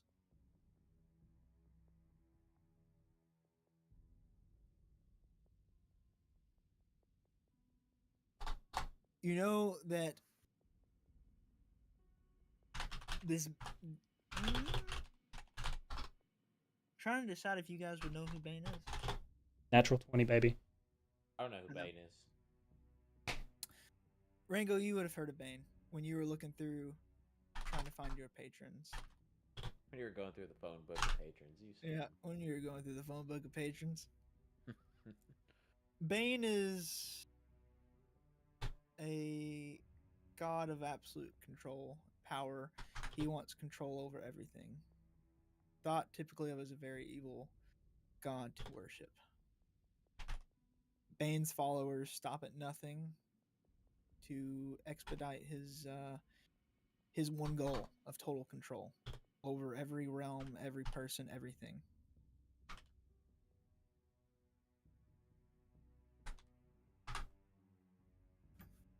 Okay.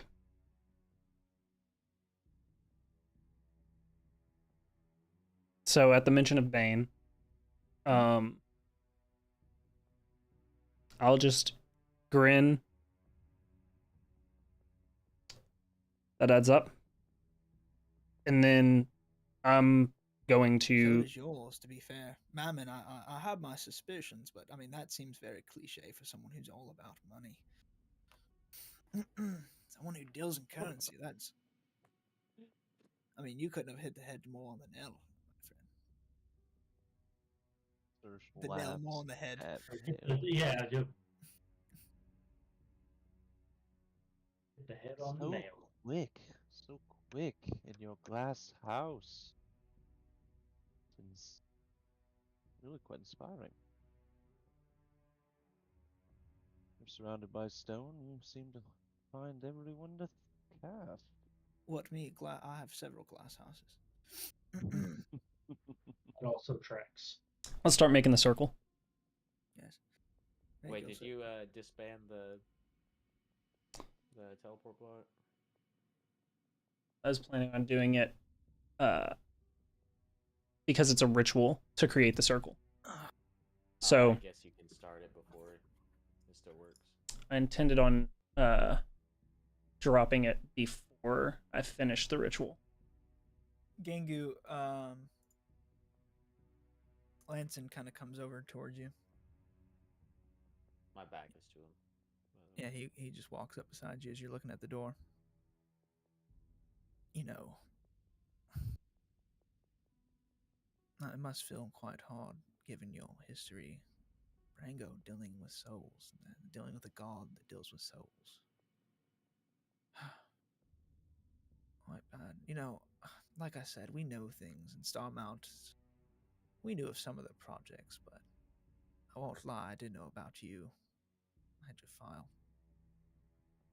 They pulled your soul from somewhere.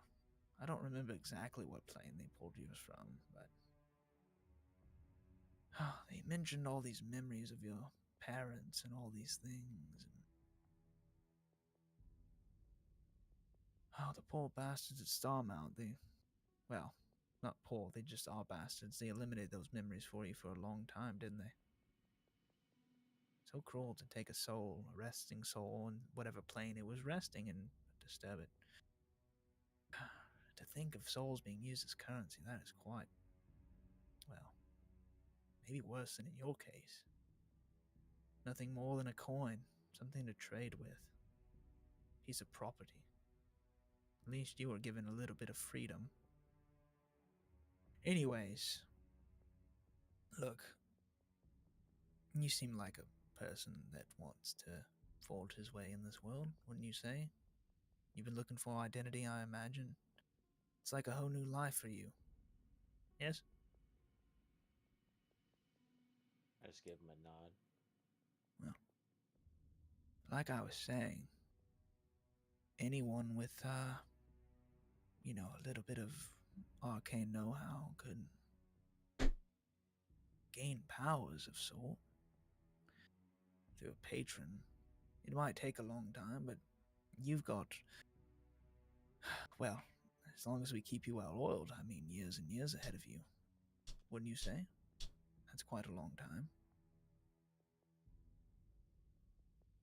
You could be just like Rango, have your own magical abilities, and I know for a fact, reading your profile, that you were very arcane inclined.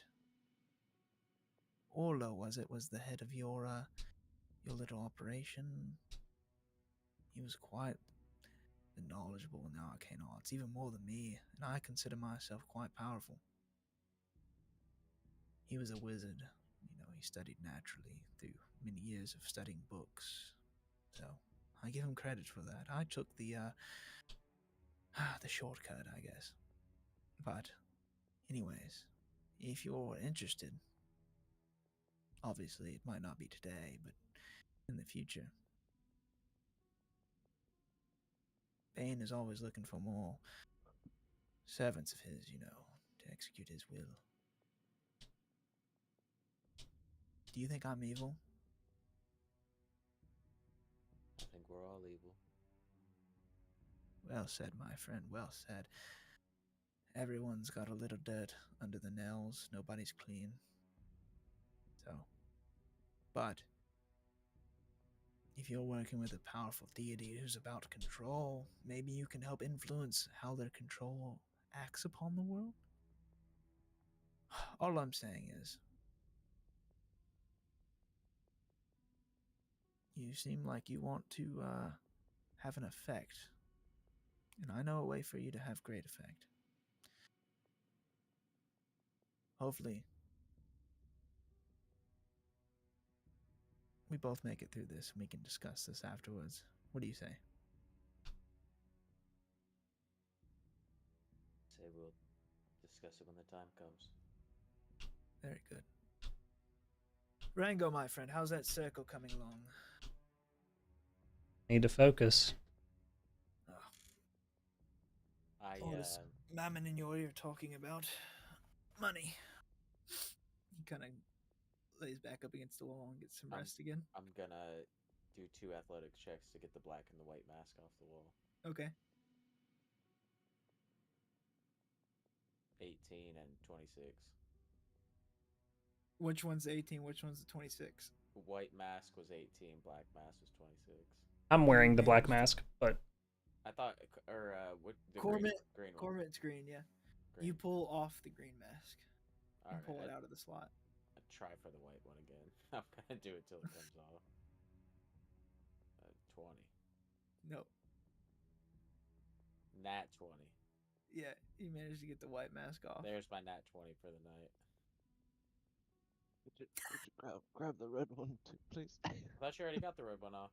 No. Alright, I'll grab the red one. It's off. 26. Yeah, you managed to pull that one off, all with great struggle. Wow, that's a strong boy you have there. Those masks look like they were kind of well attached. Oh, quite powerful, Gangu. Great job. You done well. Could I see one of those masks? Absolutely not. Fair enough. Rango, how much longer? Focusing. It's 11 minutes, so Ryan, whenever. 11 minutes. Yeah, I know. Oh. Oh. Man, all this waiting. I am quite a restless individual. I hate waiting. I like to get things done. So I need to occupy myself. Ojitai, my friend.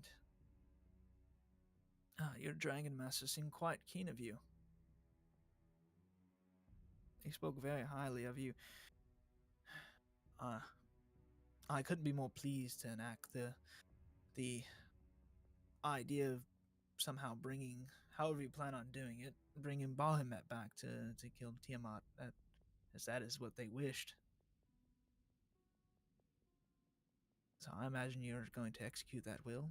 And Kenny, my friend, and you see he comes over to Kenny, and he gets pretty close and starts petting Kenny. Kenny, my friend, I know that you are a faithful follower of Bahamut. I heard that they found you, the Goldbringers here found you in a cave surrounded by these wild animals, these kobolds. And they managed to rescue you, and you learn the ways of Bahamut. While he might not be my god, I respect one's inclination to do the will of their god and the teachings.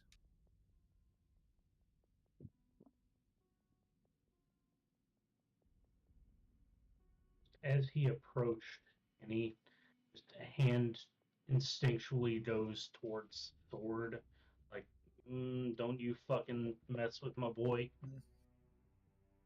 He's gonna see if he can perceive that.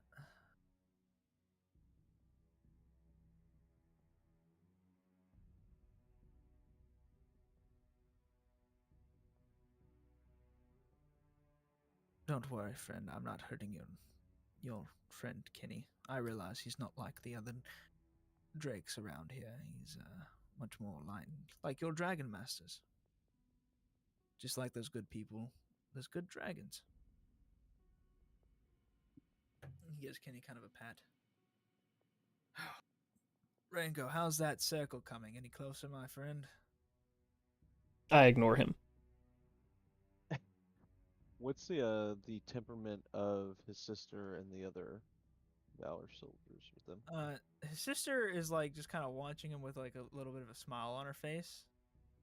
Just kind of watching him do his thing. The other two are kind of nursing their wounds. They look really fucked up. They look pretty. They look really messed up.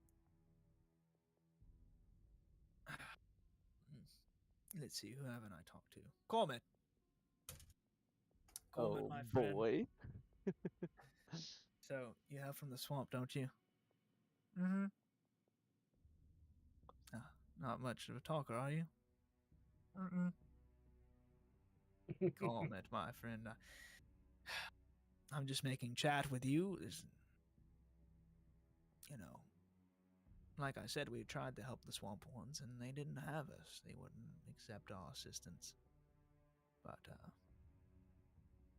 But maybe in the future we could return the swamp to its former glory. I heard that there's a lot of trouble with grungs going around and capturing local people of the swamp.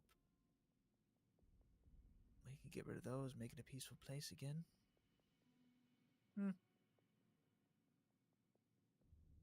Coleman, please, my friend. I'm just trying to make talk with an ally here. Only talking I do is to people who will buy me a beer. And I don't think you're going to buy me one.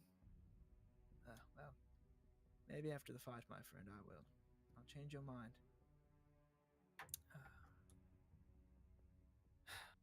What is your friend's name? This one. The strange man. I don't know you. Harold just kind of ignores him. Is he a mute?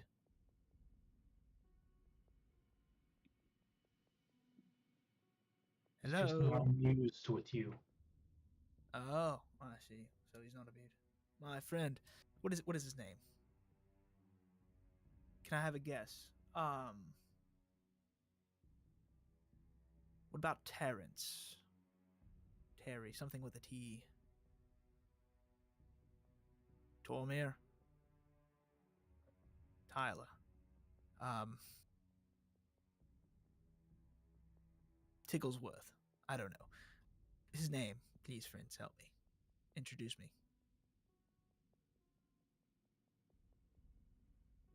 Gangu. Rango, how much time left? Wow, you really people are very not hospitable. This is not great. Not great at all.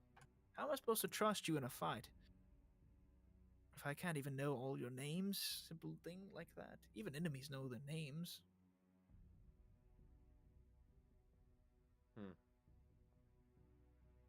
Say that I don't think you've let a single one of your men get a word in. Oh, I mean, sure. Take the floor, fellas. Do you have anything to say? They both just kind of look at him and shake their head no. They don't really feel like talking. I don't want to make them talk if they don't want to. Imagine that.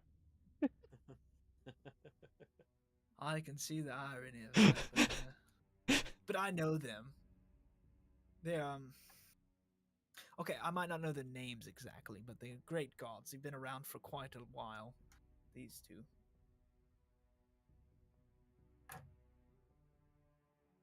It's a job for me. I don't need to know the names. They know what the job is. When he says that, I'll just to exit the performance for a moment. I will kneel down and help them with their tending to their wounds. Sersha, thank you. Pass my praises on to Morden for me. Oh. This piece of shit. Oh. He's the best. Thank you. At being the worst. Why would you call me a piece of shit? Do you not remember the talk that we had a couple minutes ago? I said I could help you. Yeah, I also heard your subtext trying to turn me against my friend. Oh, I would never do such a thing. I was merely stating facts. Don't fucking say another word. Well, that's not very hospitable. I hold the ice side of my hammer up to his neck. The two guards, Sersha, that you were working on immediately spring up and start drawing their weapons. Oh, fellas, it's not necessary. Fine. Oh, back off. Don't worry. Rango, how's that circle coming, my friend? How much longer do I have, Ryan? It's about ready. I ignore him again. I look at Rango. I don't say anything. I just look at him. I mean, I'm not looking. I'm looking at my ledger. I'm looking at you. You don't have to look at me. Circle's finished. All right. The 40,000 feet covered by the Forbiddance was cast at the entrance to the cave. Okay. The teleportation circle within Dragonback Mountain, is it within the 40,000 feet? No. Okay. Then I don't have to drop Forbiddance. Currently, you're inside your own Forbiddance, aren't you not? Yes. But teleport inside your own Forbiddance? Correct.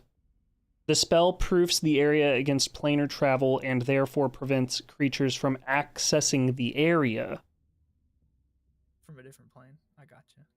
We're leaving the area. I gotcha. All right. So, circle finishes, and I tuck my ledger away and hold out a couple of hands.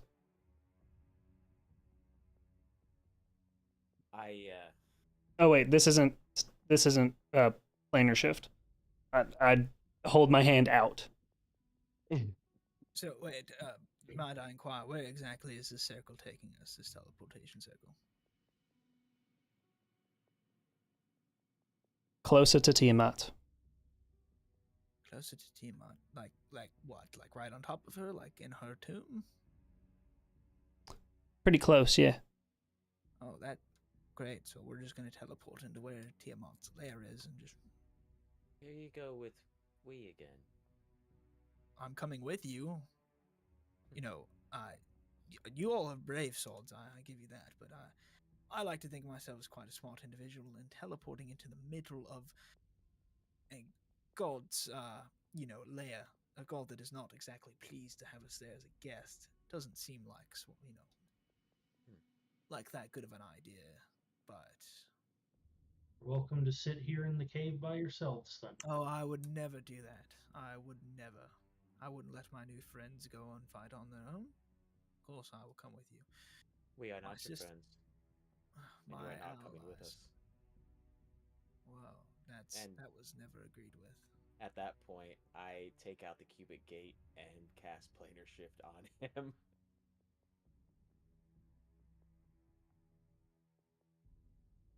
You cast planar shift?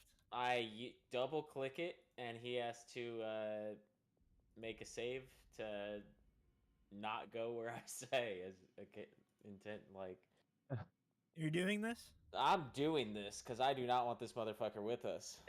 He is going to cast counterspell. All right. And so, what level is planar shift? Is it third level spell? Plane shift is 7th level. 7th level. He's going to cast it 7th level counterspell.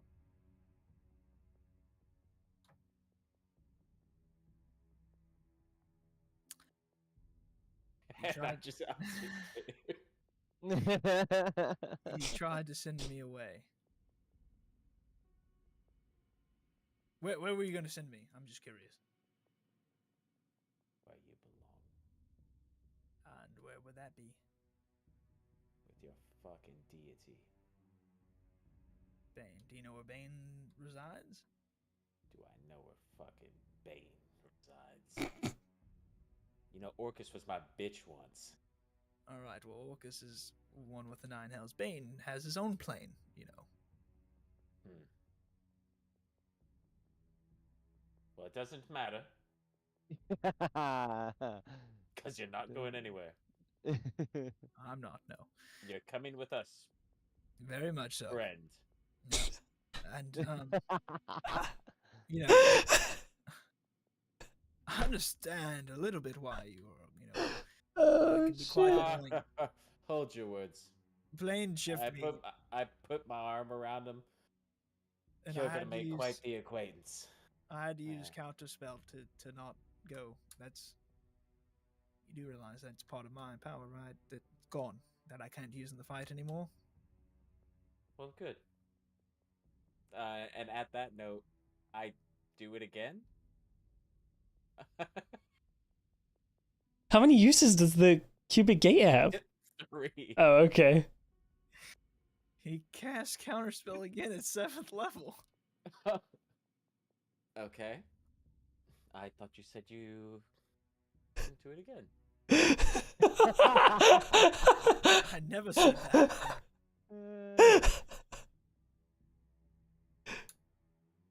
Well, this is awkward. Will you stop with this? Oh, shit. Theoretically, how many more of those do you have? You know what? At this point, go for it. Try again. Be my guest. I don't think I'm going to call that bluff. Rango, carry on. The circle is ready. I have held out my hand saying, away we go, boys. I'm not going first. It's not my idea. I didn't vote for this, so be my guest, you all. I'll come in the rear. Rango, you like to come. Alright. You like to... Hey, yo! I will hang out in the rear. You have the mind of children, the heroes of this realm. Rest in the minds of 13-year-old boys. I just can't wait to tell this at a tavern. And I'll walk towards them. I cast Wish, so she's I dead. I stand at the edge of the teleportation circle. I look over my shoulder at the door. And I step in. As he steps in, I'm stepping in. I'm in there. Kenny goes in. Everybody goes in. And that's where we'll end today's session. Fuck this guy, dude. He's the best at being the worst. He's the best at being the worst, dude. Man, how many counter spells does he have? I just love his sister Two. watching him Is it like just put two? on the show, just loving every second of it. It's so what a family. I mean, this man's got infinite counter spells at this rate. I won't tell you what he has. Well, I wasn't about to find out. Mhm. I need to save that extra, that last one, just in case. I can't believe that you made him use 2 7th spell slots. I mean, I don't trust this man. He's trying to turn me against my friend. Do less on us.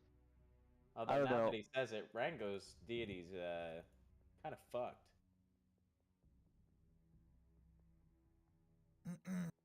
Patron for a patron, though. I played Baldur's Gate 3. Yep. Bane's familiar. The things we do for power. Some of his wording was quite choice, I believe. But Bane was Saoirse has not played Baldur's Gate 3, so. Bane was a before Baldur's Gate, by the way. Yeah, oh yeah. No, I'm saying like I didn't. Yeah, he was in those Batman. He was in movies. this before. He's the one Bane. that broke the bat. Bane, give me power. Once Ah. you're in the darkness, you will have all the power. Well, that's all I got. Honestly, I didn't. That was 4 hours went by really fast. Yep. And we didn't leave a hallway the whole time. So No, you guys sat in the hallway the whole time. But I mean, next session you guys are gonna be in Tiamat's lair. Yeah. and Gingu, you've got the ring. Yeah. I do not have the ring. Wait, what? Oh, right. Yeah. Well played. Oh, Well, now I've laid all my cards out to this dude, and all my secrets are none. I don't like this guy, but he might have all the cards. what's wrong with me? There's nothing wrong with me. I'm a good man. Just a businessman. He's kind of an asshole. Gingu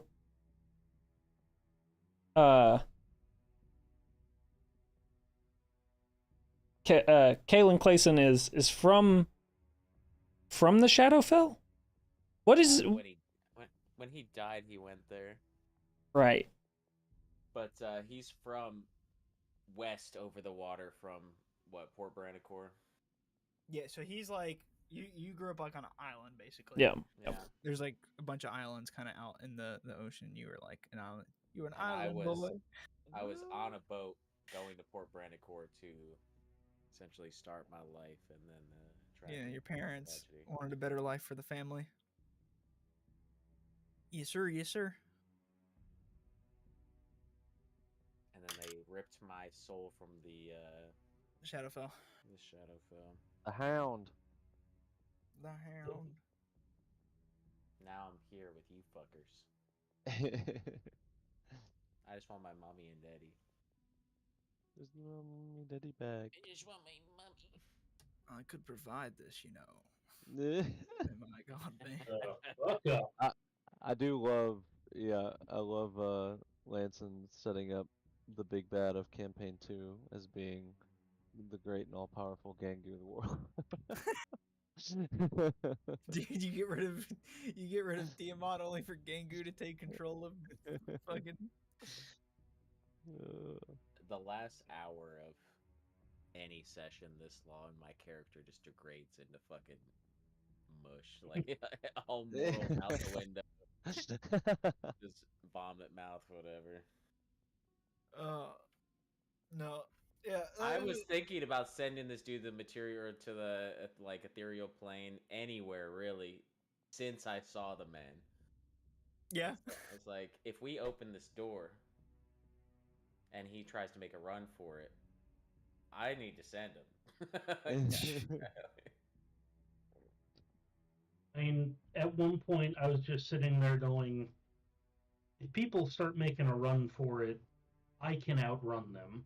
Yes. Yeah. God, do I not want to? Yeah. That thing in your hands.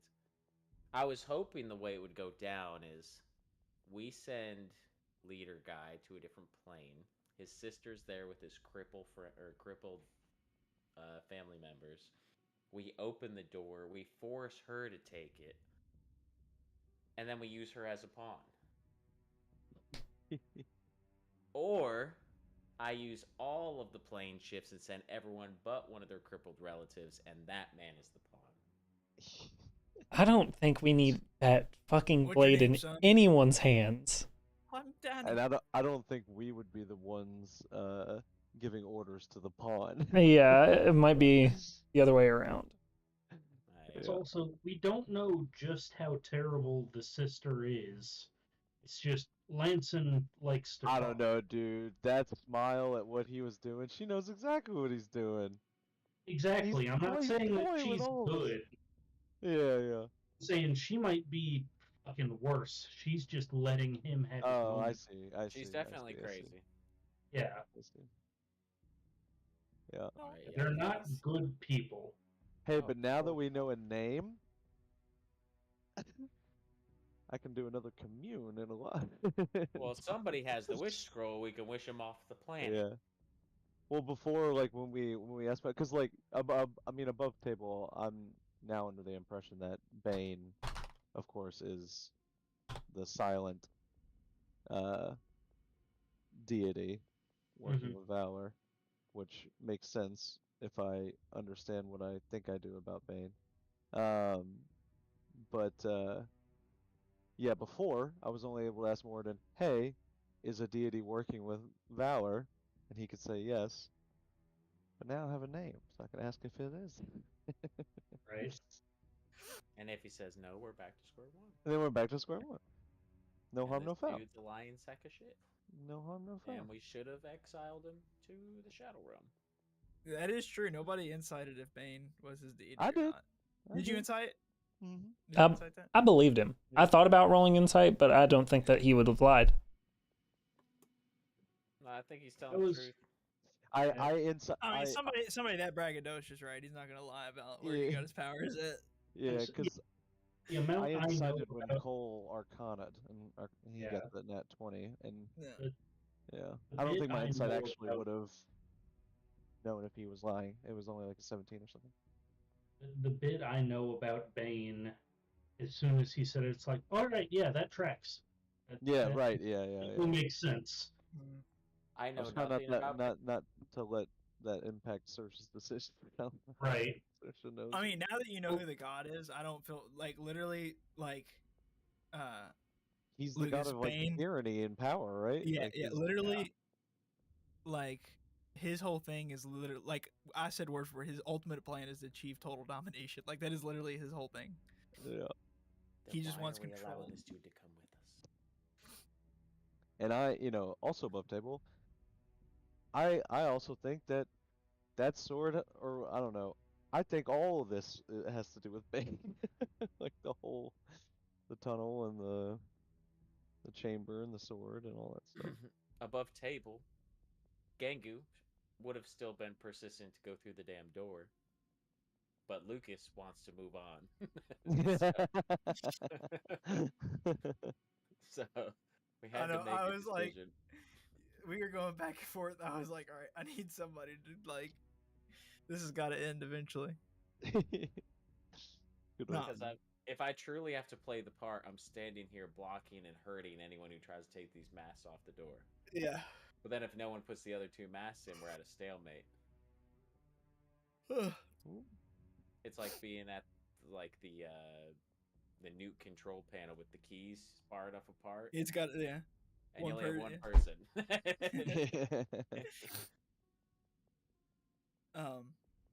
Will it come back to bite you or not? Find out next time. Yeah. Dragon Ball We Z. should have went through the fucking door. All right, you I went to gotta, the I circus. gotta, I gotta head Yeah, out. yeah. I gotta go to the office first Yeah. thing in the morning. So. Yeah. All right. Next week you said you're out of town. I'm leaving either Friday or Saturday. I'm We'll leaving try to Saturday figure morning. out another time to do a session then. Yeah, Hopefully. I will be out until the 28th. Okay. 29th, I'll be dead tired because I'll be out of town for a whole Yeah, week. yeah. First day. The last week of December right now, sometime in the last week of December is when I'm supposed to take my commercial check ride finally, hopefully. Please let it happen. Good This luck, weather's good been luck. terrible. This weather's Yeah. been so bad. I hate it. And then Cole, you guys are doing the bowling thing January 4th. I believe so. Okay, so probably won't be playing that weekend unless it's this Sunday. We'll I figure it won't out. be able to make it, but Yeah, we can All right. definitely discuss stuff. Have a good night, man. dude, you guys too. That was fun. I'm Yeah. sorry Yeah. that I couldn't pull it off. That's Gango in a nutshell, though, you know. All right, kiss the stream goodbye. Bye, stream. Oh, goodbye, Good stream. night.